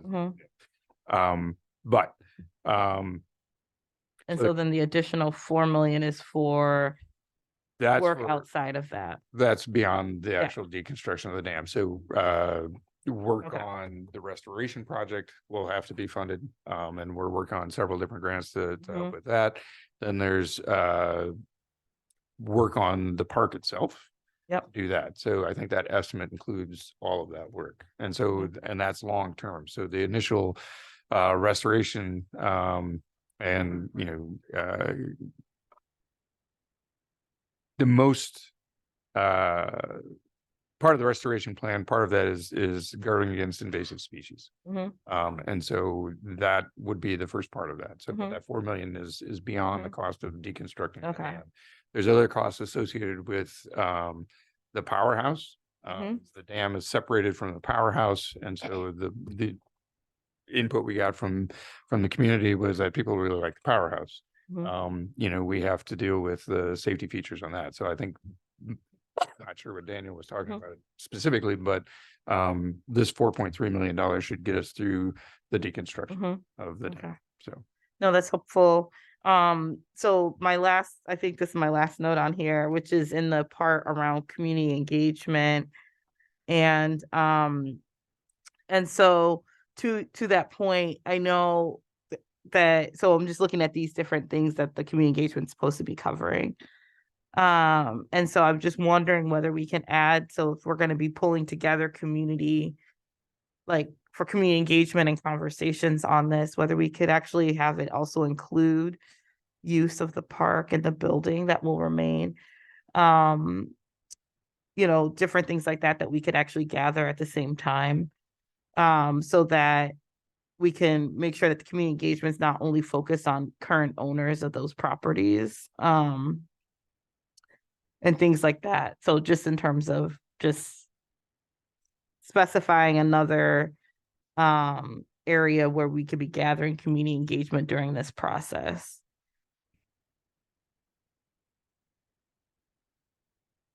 absolutely. I think the MOU with I think as far as this goes, part of we can do whatever we want in terms of community engagement. In terms of this is, I think for the contractors and the MOU is that they will be present for a certain number of meetings. At least that's the way we've had it with the contractors in terms of, but in terms of this contract, I don't think that limits us in any way to do what we want. So you're saying that doesn't have to go in here because this is just, We can do whatever we want, yeah. okay. I just wanted to make sure. This is basically so that we can get the money and move forward with this. Well, I thought this was in part with, you know, working out the understanding with the Huron River, you know, who's doing a lot of kind of different work on this. So, okay, that's fine. Those are my questions. Other questions from council? Oh, yeah, I'm sorry. This is the last one, the discrepancy in numbers. So this is in the, okay, this is after, so this is number L in the recitations, the agreement, this is with the agreement with Ypsilanti and Huron Watershed Council. Letter L. And so I was just trying to figure out, so it says, well, letter K, it says the city previously committed $500,000. And then when it is broken down here, it says the city agrees to provide in-kind match funding of $14,926 and a match of $350,346. But that doesn't add up to 500,000. So I'm just trying to figure out what that, like. Because we've already contributed to some of the match. So So so this is what's left of the 500,000 that we haven't already done. Okay, great. Thank you. City Manager Halenga. I was just going to say with what Mayor Pro Tem Wilcoxon said, that this 500,000 has been budgeted for the past few years, and these funds would just come out of that allocation. Okay, great. Thank you. All right, further comments or questions? All right, seeing none. Clerk Smith? Councilmember D. Simmons, Yes. Councilmember King, Yes. Mayor Pro Tem Wilcoxon, Yes. Mayor Brown, Yes. Councilmember Sweet, Yes. Councilmember Tucson. Yes. Yes, one absent, the motion carried. Thank you. Mayor Pro Tem, you have our next resolution. Resolution number 2023-182, resolved by this Council of the City of Ypsilanti, whereas the City of Ypsilanti has an interest in removing Peninsula Dam, whereas the city has partnered with Huron River Watershed Council to both study the feasibility and work towards the removal of the dam, and whereas the city has received a grant totaling $300,000 towards the removal of the dam to restore the habitat of the Huron River. Now therefore be it resolved that the City Council of the City of Ypsilanti approve the MOU between City of Ypsilanti and Huron River Watershed Council for the amount of $300,000 for personnel and contractual services to remove Peninsula Dam, subject to the review of the city attorney. And I so move. Support. Been moved and supported. Hello again. Question. Any questions from council for Katie? Oh, sorry, that was for you to get the paper, not a question. All right. Comments, questions? Wow, we're all well versed in this. Great, wonderful. All right. Going once, going twice. So it's all right. Clerk Smith called a roll, you know? Okay. Councilmember King, Yes. Mayor Pro Tem Wilcoxen, Yes. Mayor Brown, Yes. Councilmember Sweet, Yes. Councilmember Tucson, Yes. Councilmember D Simmons, Yes. 6 yes, 1 absent, the vote carried. Thank you. Councilmember King, you have our next resolution. Resolution number 2023-183. Whereas the City of Ypsilanti Fire Department desires to replace one fire vehicle with a 2024 Ford Explorer. Whereas the City of Ypsilanti Fire Department was allocated $32,000 in the fiscal year 2022 through 23 budget for the purchase of one vehicle. And whereas Gorno Ford, Woodhaven, Michigan has provided the state of Michigan bid pricing in the amount of $37,547. Whereas due to price changes to purchase a fire marshal's vehicle, a budget adjustment in the amount of $6,000 was made from account 641-793-408-1800 into account number 641-793-409-8711. Whereas the Explorer service model is no longer being built or offered and therefore not available through Gorno Ford. Whereas Varsity Ford can provide a white sandstone XLT model for the amount of $45,479.48. Whereas due to price changes to the purchase of the fire marshal's vehicle, a budget adjustment in the amount of $7,932.48 to account number 641-7-93-409-8711, a total of $45,479.48 be available to purchase the vehicle. Therefore, be it resolved that the fire chief be authorized to sign all necessary documents to execute the vehicle purchase. I so move. Support. Been moved and supported. Chief Hobbs, and you save us money all the time. Come talk to us. Can you just clarify, just so maybe just if it's just my understanding, there's a lot of numbers that she had to read. Yeah. And apparently, back during COVID, it was delayed. And now the my bid price is not available. I originally started at a price of like $32,000, which is what I paid for my vehicle in 2021. That price has now gone up to what you see out of 47 because that price at 32 is no longer available. And so it keeps increasing. And now the vehicle is not even a base. What I have is a base model, fabric interior, no luxuries, base model Ford Explorer is not even available. I can't even get one right now. So the only thing I can get is a Ford XLT white. And I try to stick with a Ford because we have a Ford dealership in town that services our vehicles. And I don't want to go into a Chevy because then I'm driving to Ann Arbor for service or Canton or wherever. So I've stayed to the same white Ford Explorer that I have to add to the fleet, but the price keeps changing. And now with the strike, I said, how's that going to affect this? Well, we'll wait and see. So I may come back to you again. That's where I'm at. Okay. All right, questions from council? Councilmember Simmons? Yeah, so I feel like this is a really easy question. Yes. So, but just in terms of where the money's moving from, so it's Now it's about $14,000 difference. So you already kind of have that leeway in your budget. It comes from the motor pool budget from the finance department. Mhm. So what I did was, it's an amendment to the budget. There's money there. And what the finance director would move additional funds into that account to cover this cost, the additional costs. Mhm. This is the second time I've come to you and asked for an increase, but like I said, there's still no guarantee on this vehicle either. Mhm.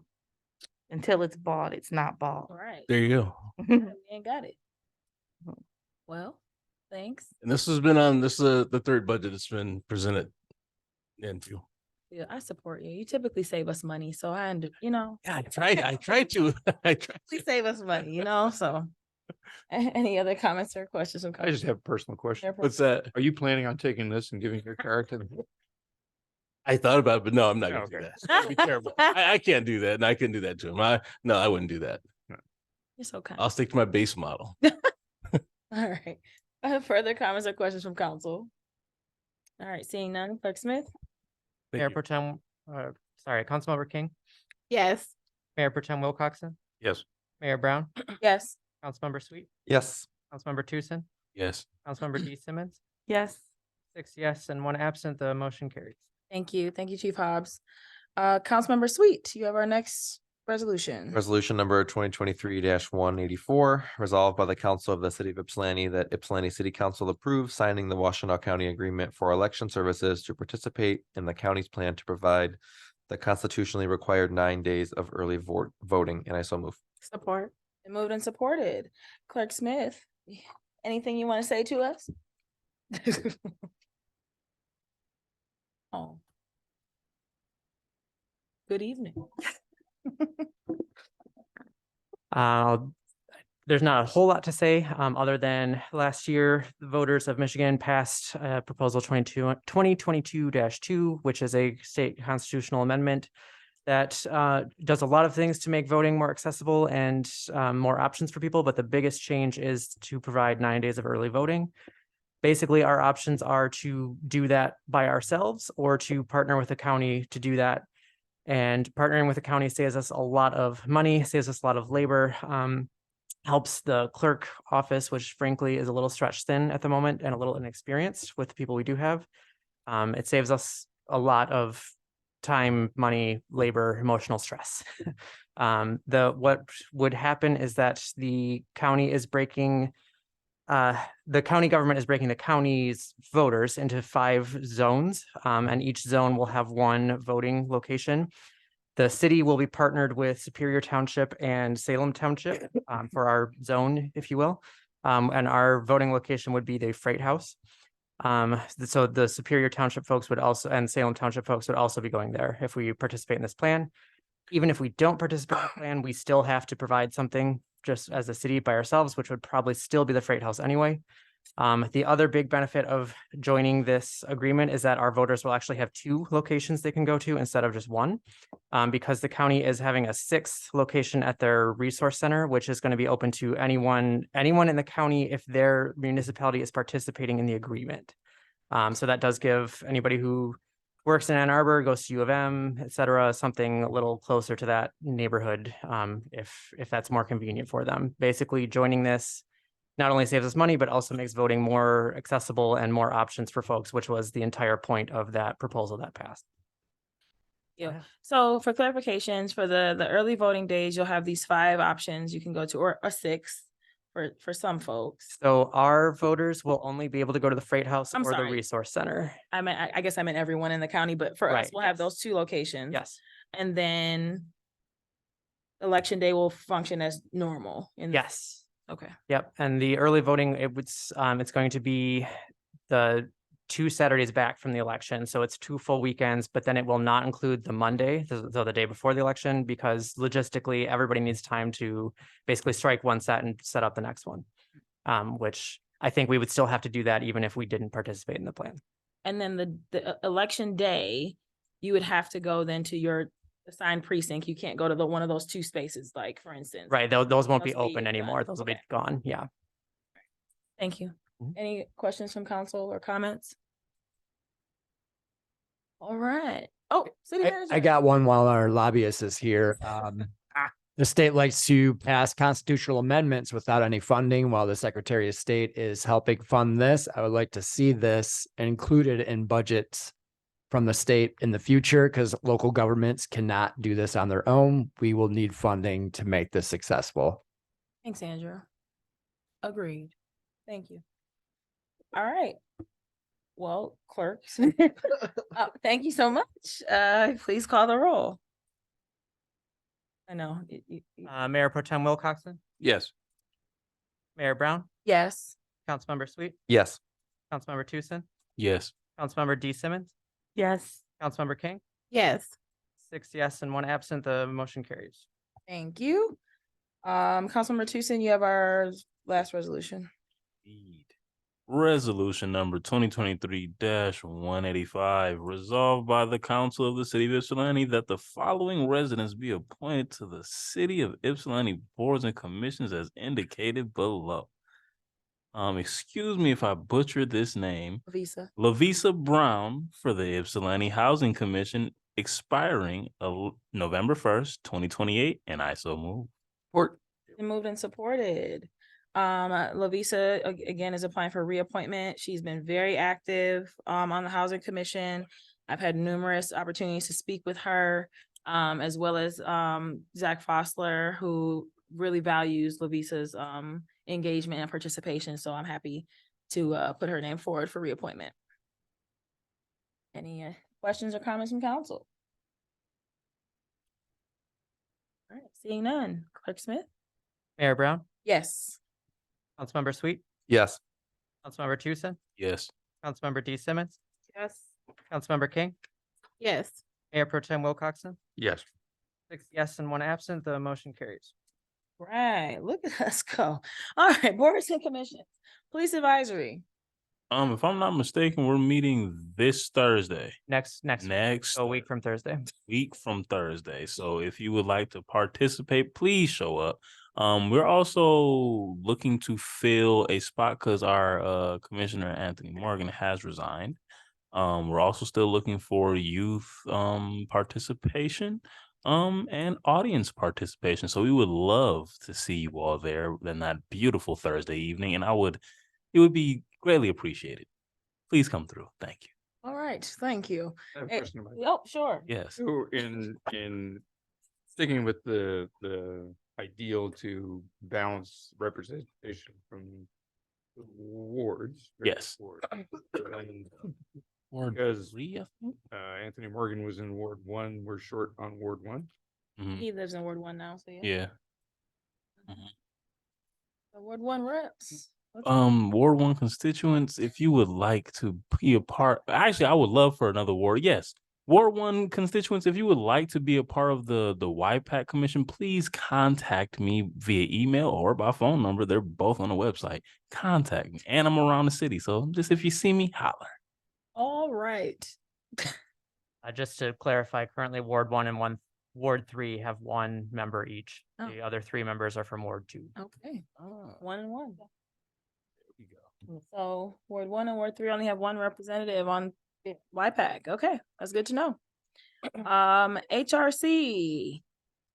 So we did add 2 new members at the last meeting, and I just need to follow up with Katie so we can get a schedule. Awesome. Arts Commission. The new Parks and Arts Commission held their first meeting yesterday evening, held officer elections, established their meeting schedule for the rest of the year. The 2 staff liaisons attended. They'll be rotating, so I think we're in a good starting place. Awesome. Can we have it updated on the agendas for the new, is that the new name? Is it? Parks and Arts? Parks and Arts. Okay. Both with S's. Parks and They Arts. approved a name as of yesterday evening. All right. So I can go to sustainability. So unfortunately, I missed the meeting due to COVID. But just looking at the agenda, they met last week. So they had a presentation around the Pin Dam removal update. They also had a presentation around Bee City update, which I'm so interested in learning about.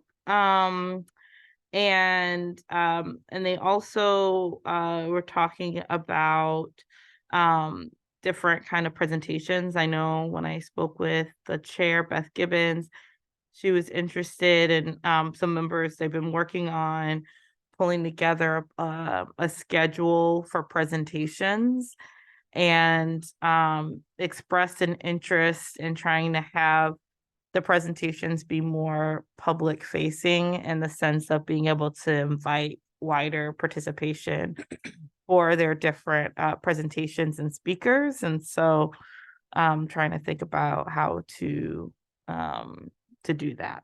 So. All right, thank you. HCZ is Jennifer, right?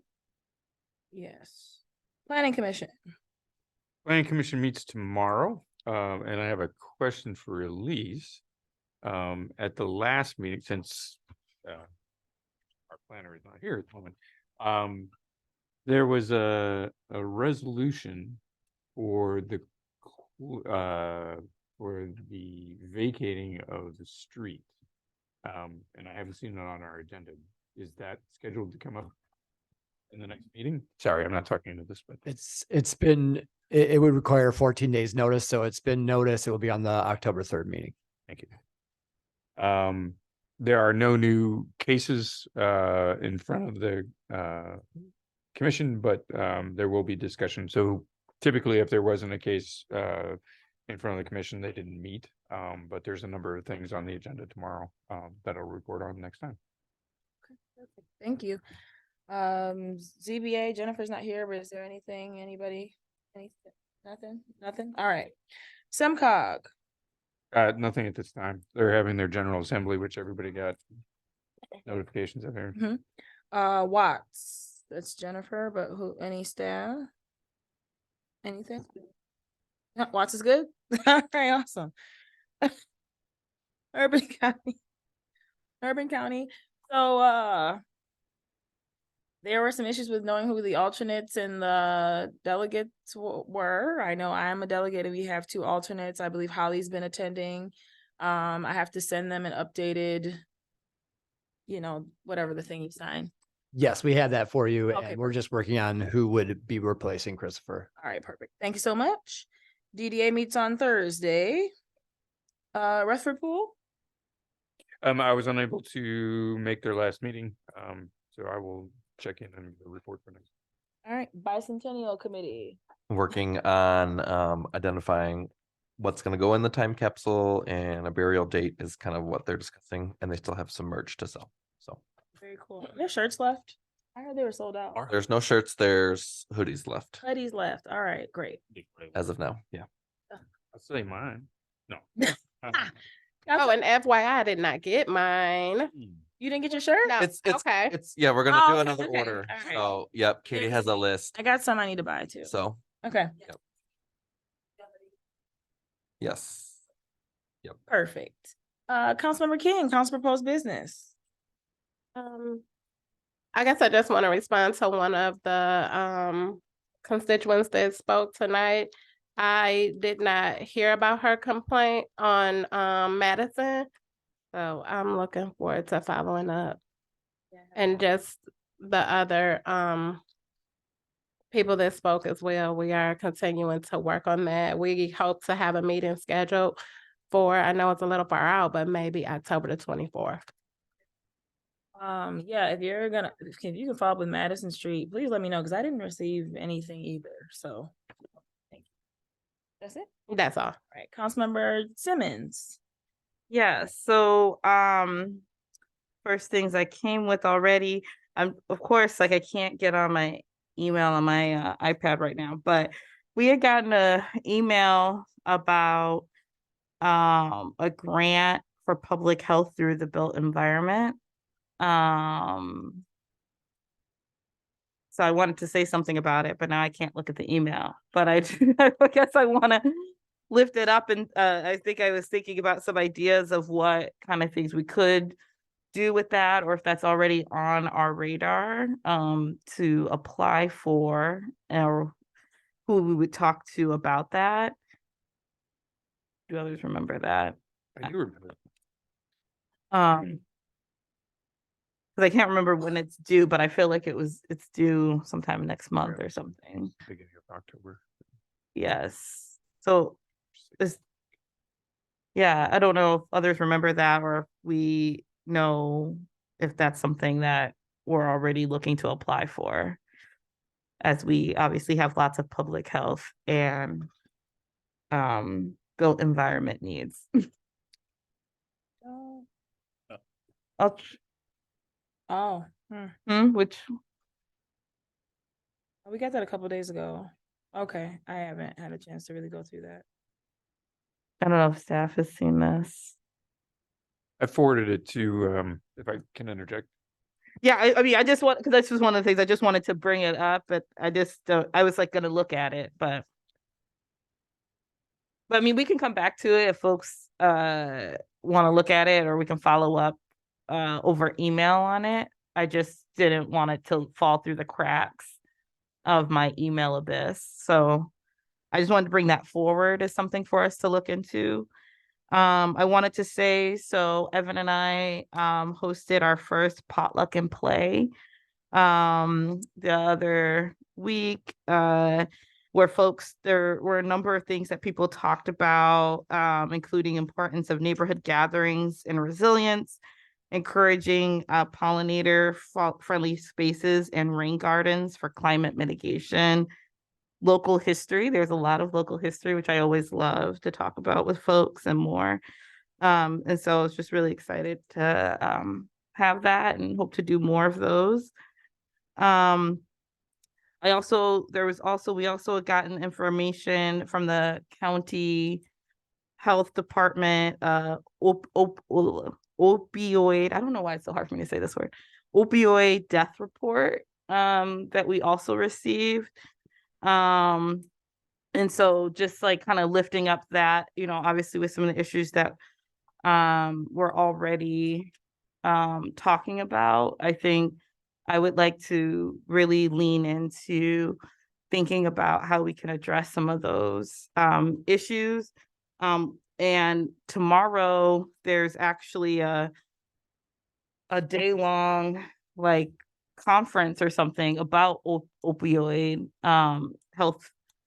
I'm unfortunately unable to go, but I'm hoping to try to connect with some folks that might be there to think, because I'm sure they're going to be talking about different kinds of things that can happen. And one of those things are things like overdose prevention centers, which I would like us to consider. So I'm going to be trying to get some information about that, and also working to identify partners.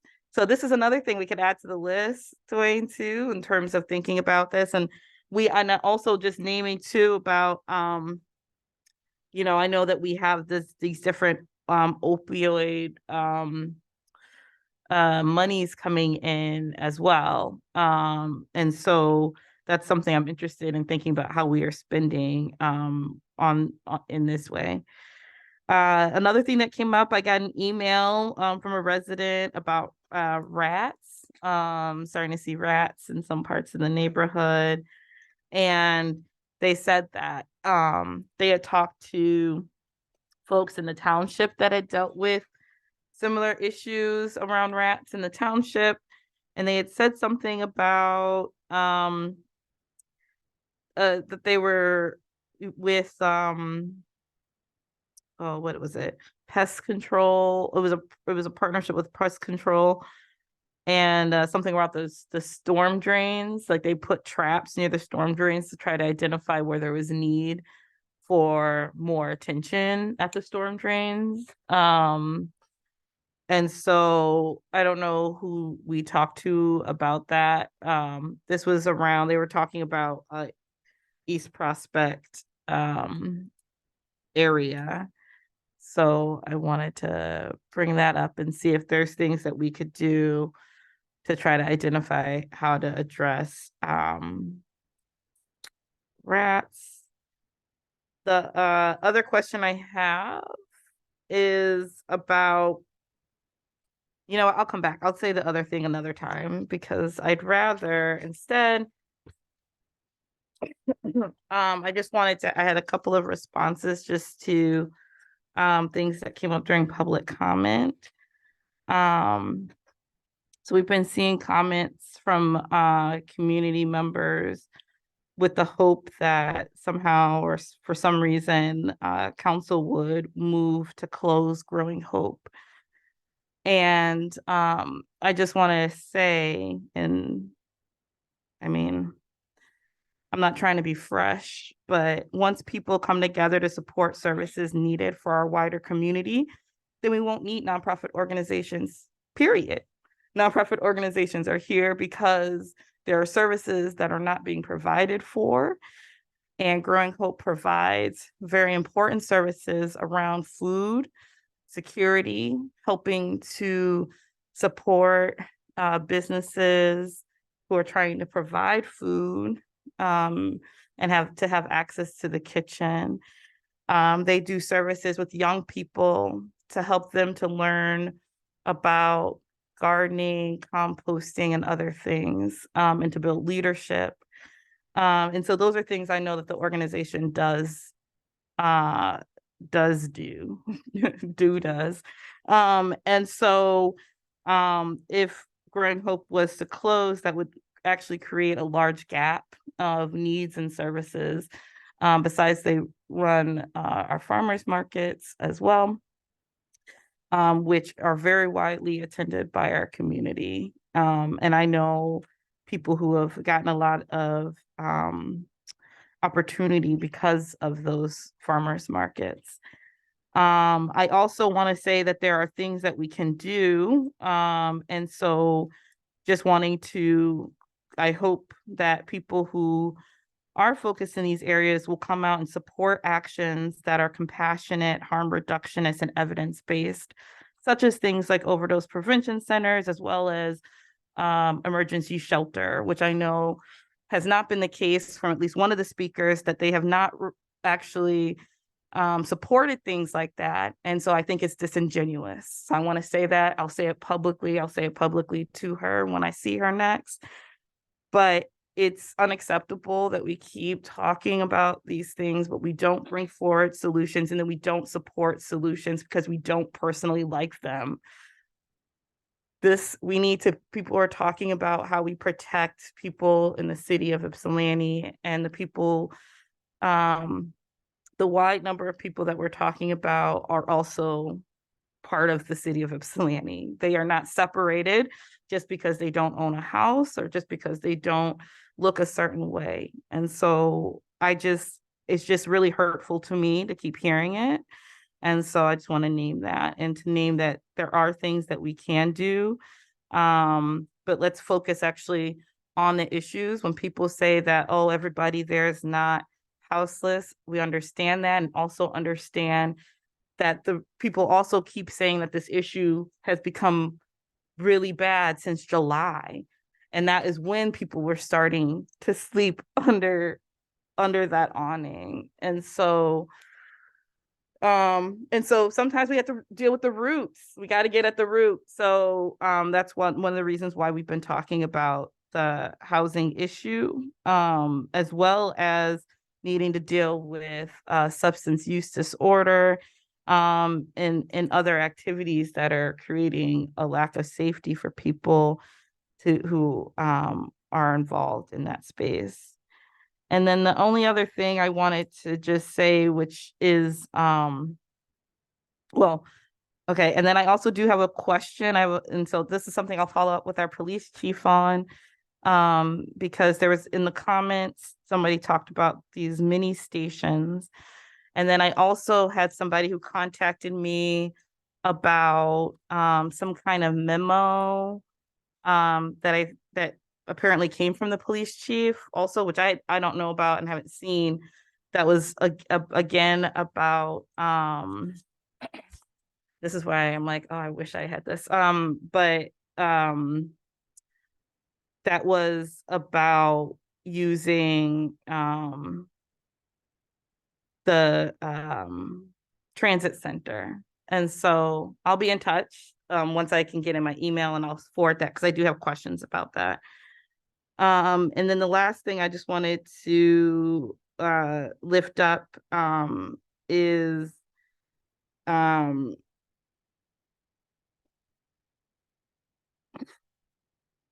I'll just leave that other thing too. So, I appreciate too that, you know, while a lot of folks, there were a lot of folks speaking who were in the township, and so it's great to send the information there. Although, well, I also just am naming too that a lot of renters are kind of just moving to where they can find, and they're in lots of times shuffling from one bad situation to another. And so even though they might be in the township now, they could have just been in the city or might soon be back in the city again. So yes, those are my comments. Thank you. Thank you, Mayor Pro Tem.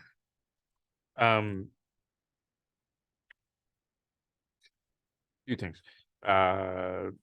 Regarding the grants, I had forwarded this to Director Wessler with the question of whether we could get a grant together to fund public restrooms, at least one station somewhere downtown. $100,000 could go a long way to doing that, and so that would address part of the issues that we have. There's lots of other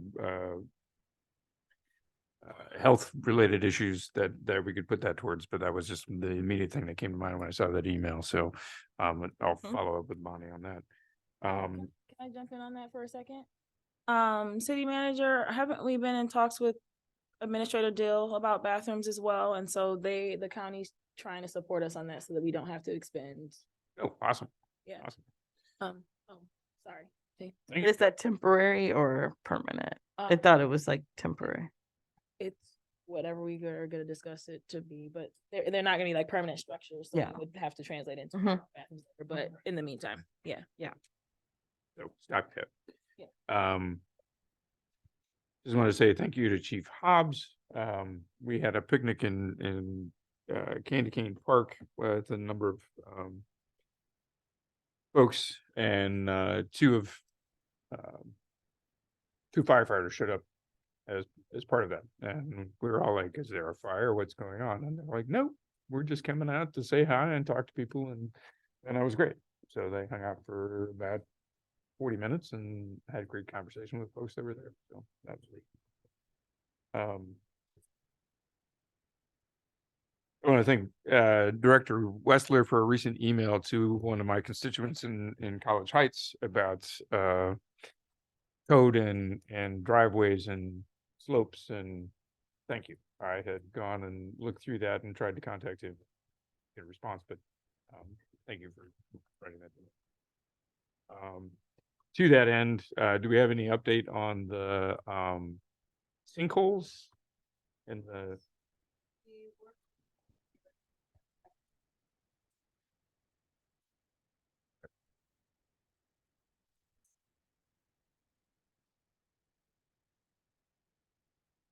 Right.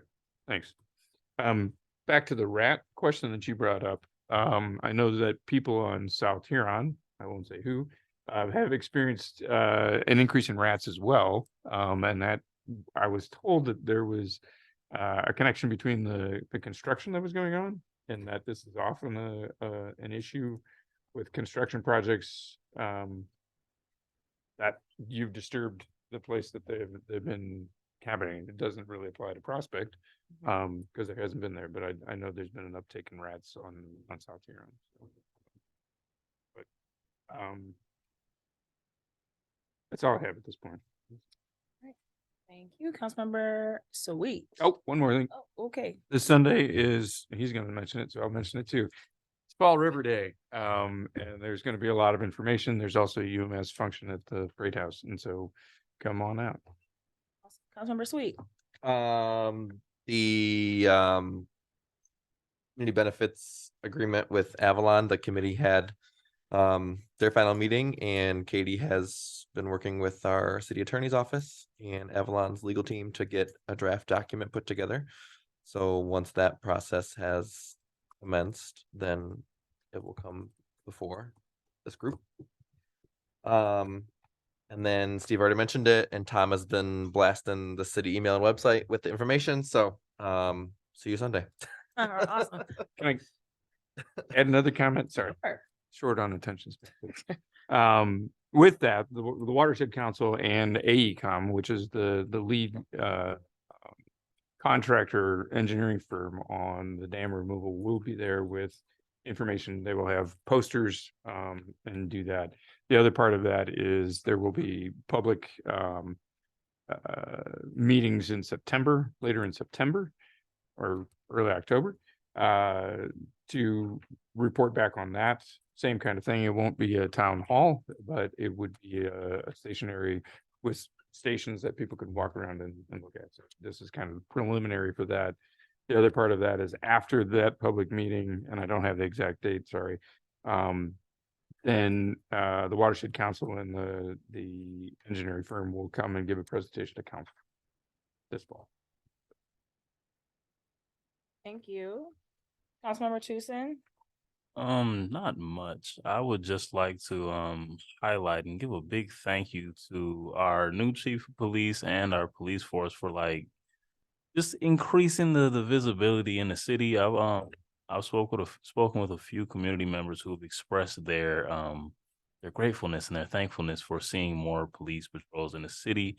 Yeah, it just helps keep our city nice and safe. I would like for our city to continue to stay safe. So you guys being out there is great. Thank you. Thank you. Couple things. So I did spend the day in Lansing today in our governor's office, in our state appropriation chair's office, talking about the budget and what it means for us, and also preparing ideas for needs that we have in the city for the next 2 budgets upcoming. So Mr. Gill will be talking because I have things to share with you.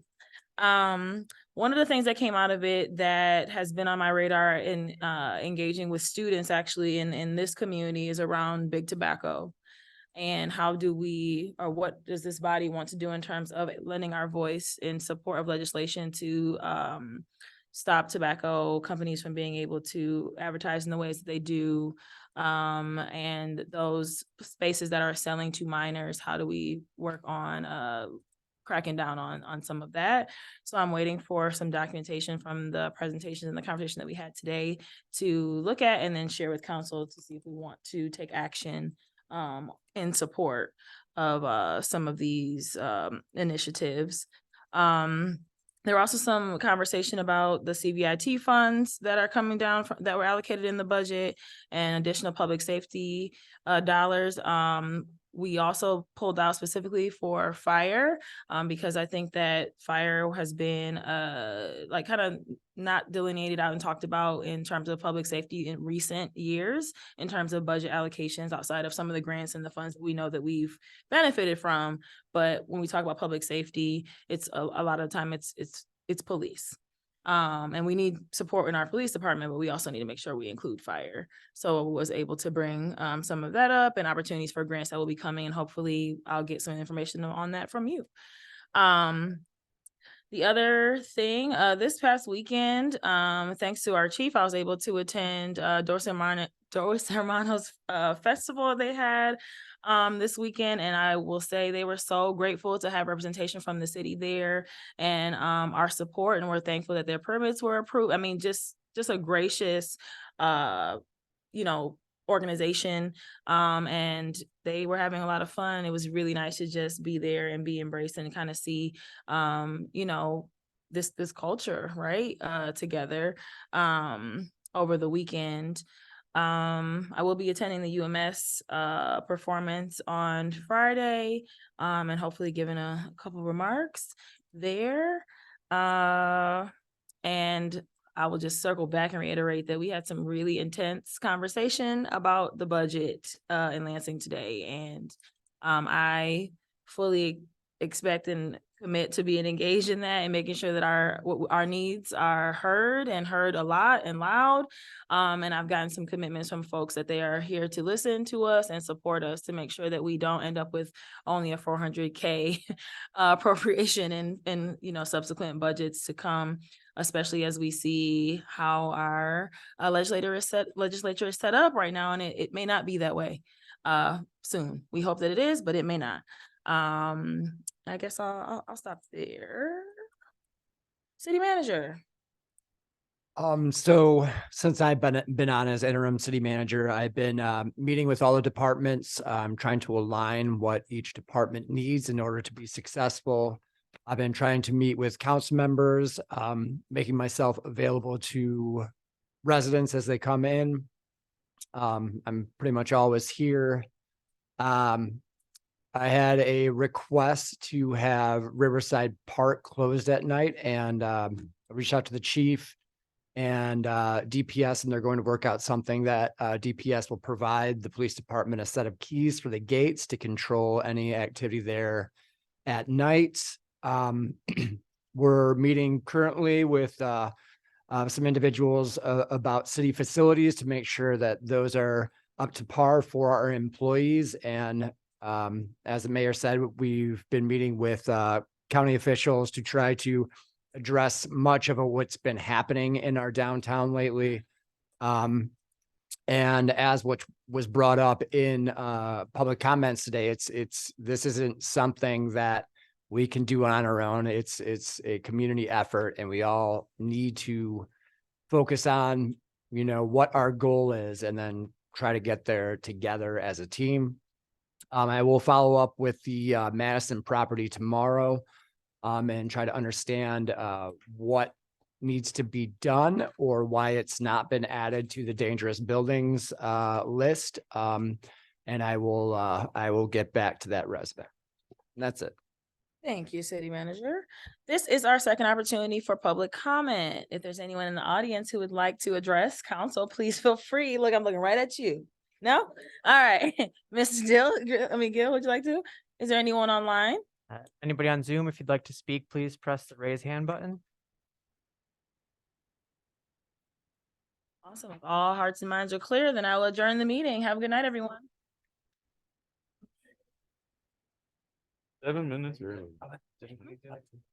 What up? At least a month, Yeah, maybe a absolutely. bi-weekly. Jefferson about to get up. Yeah, hold on. I'll set. I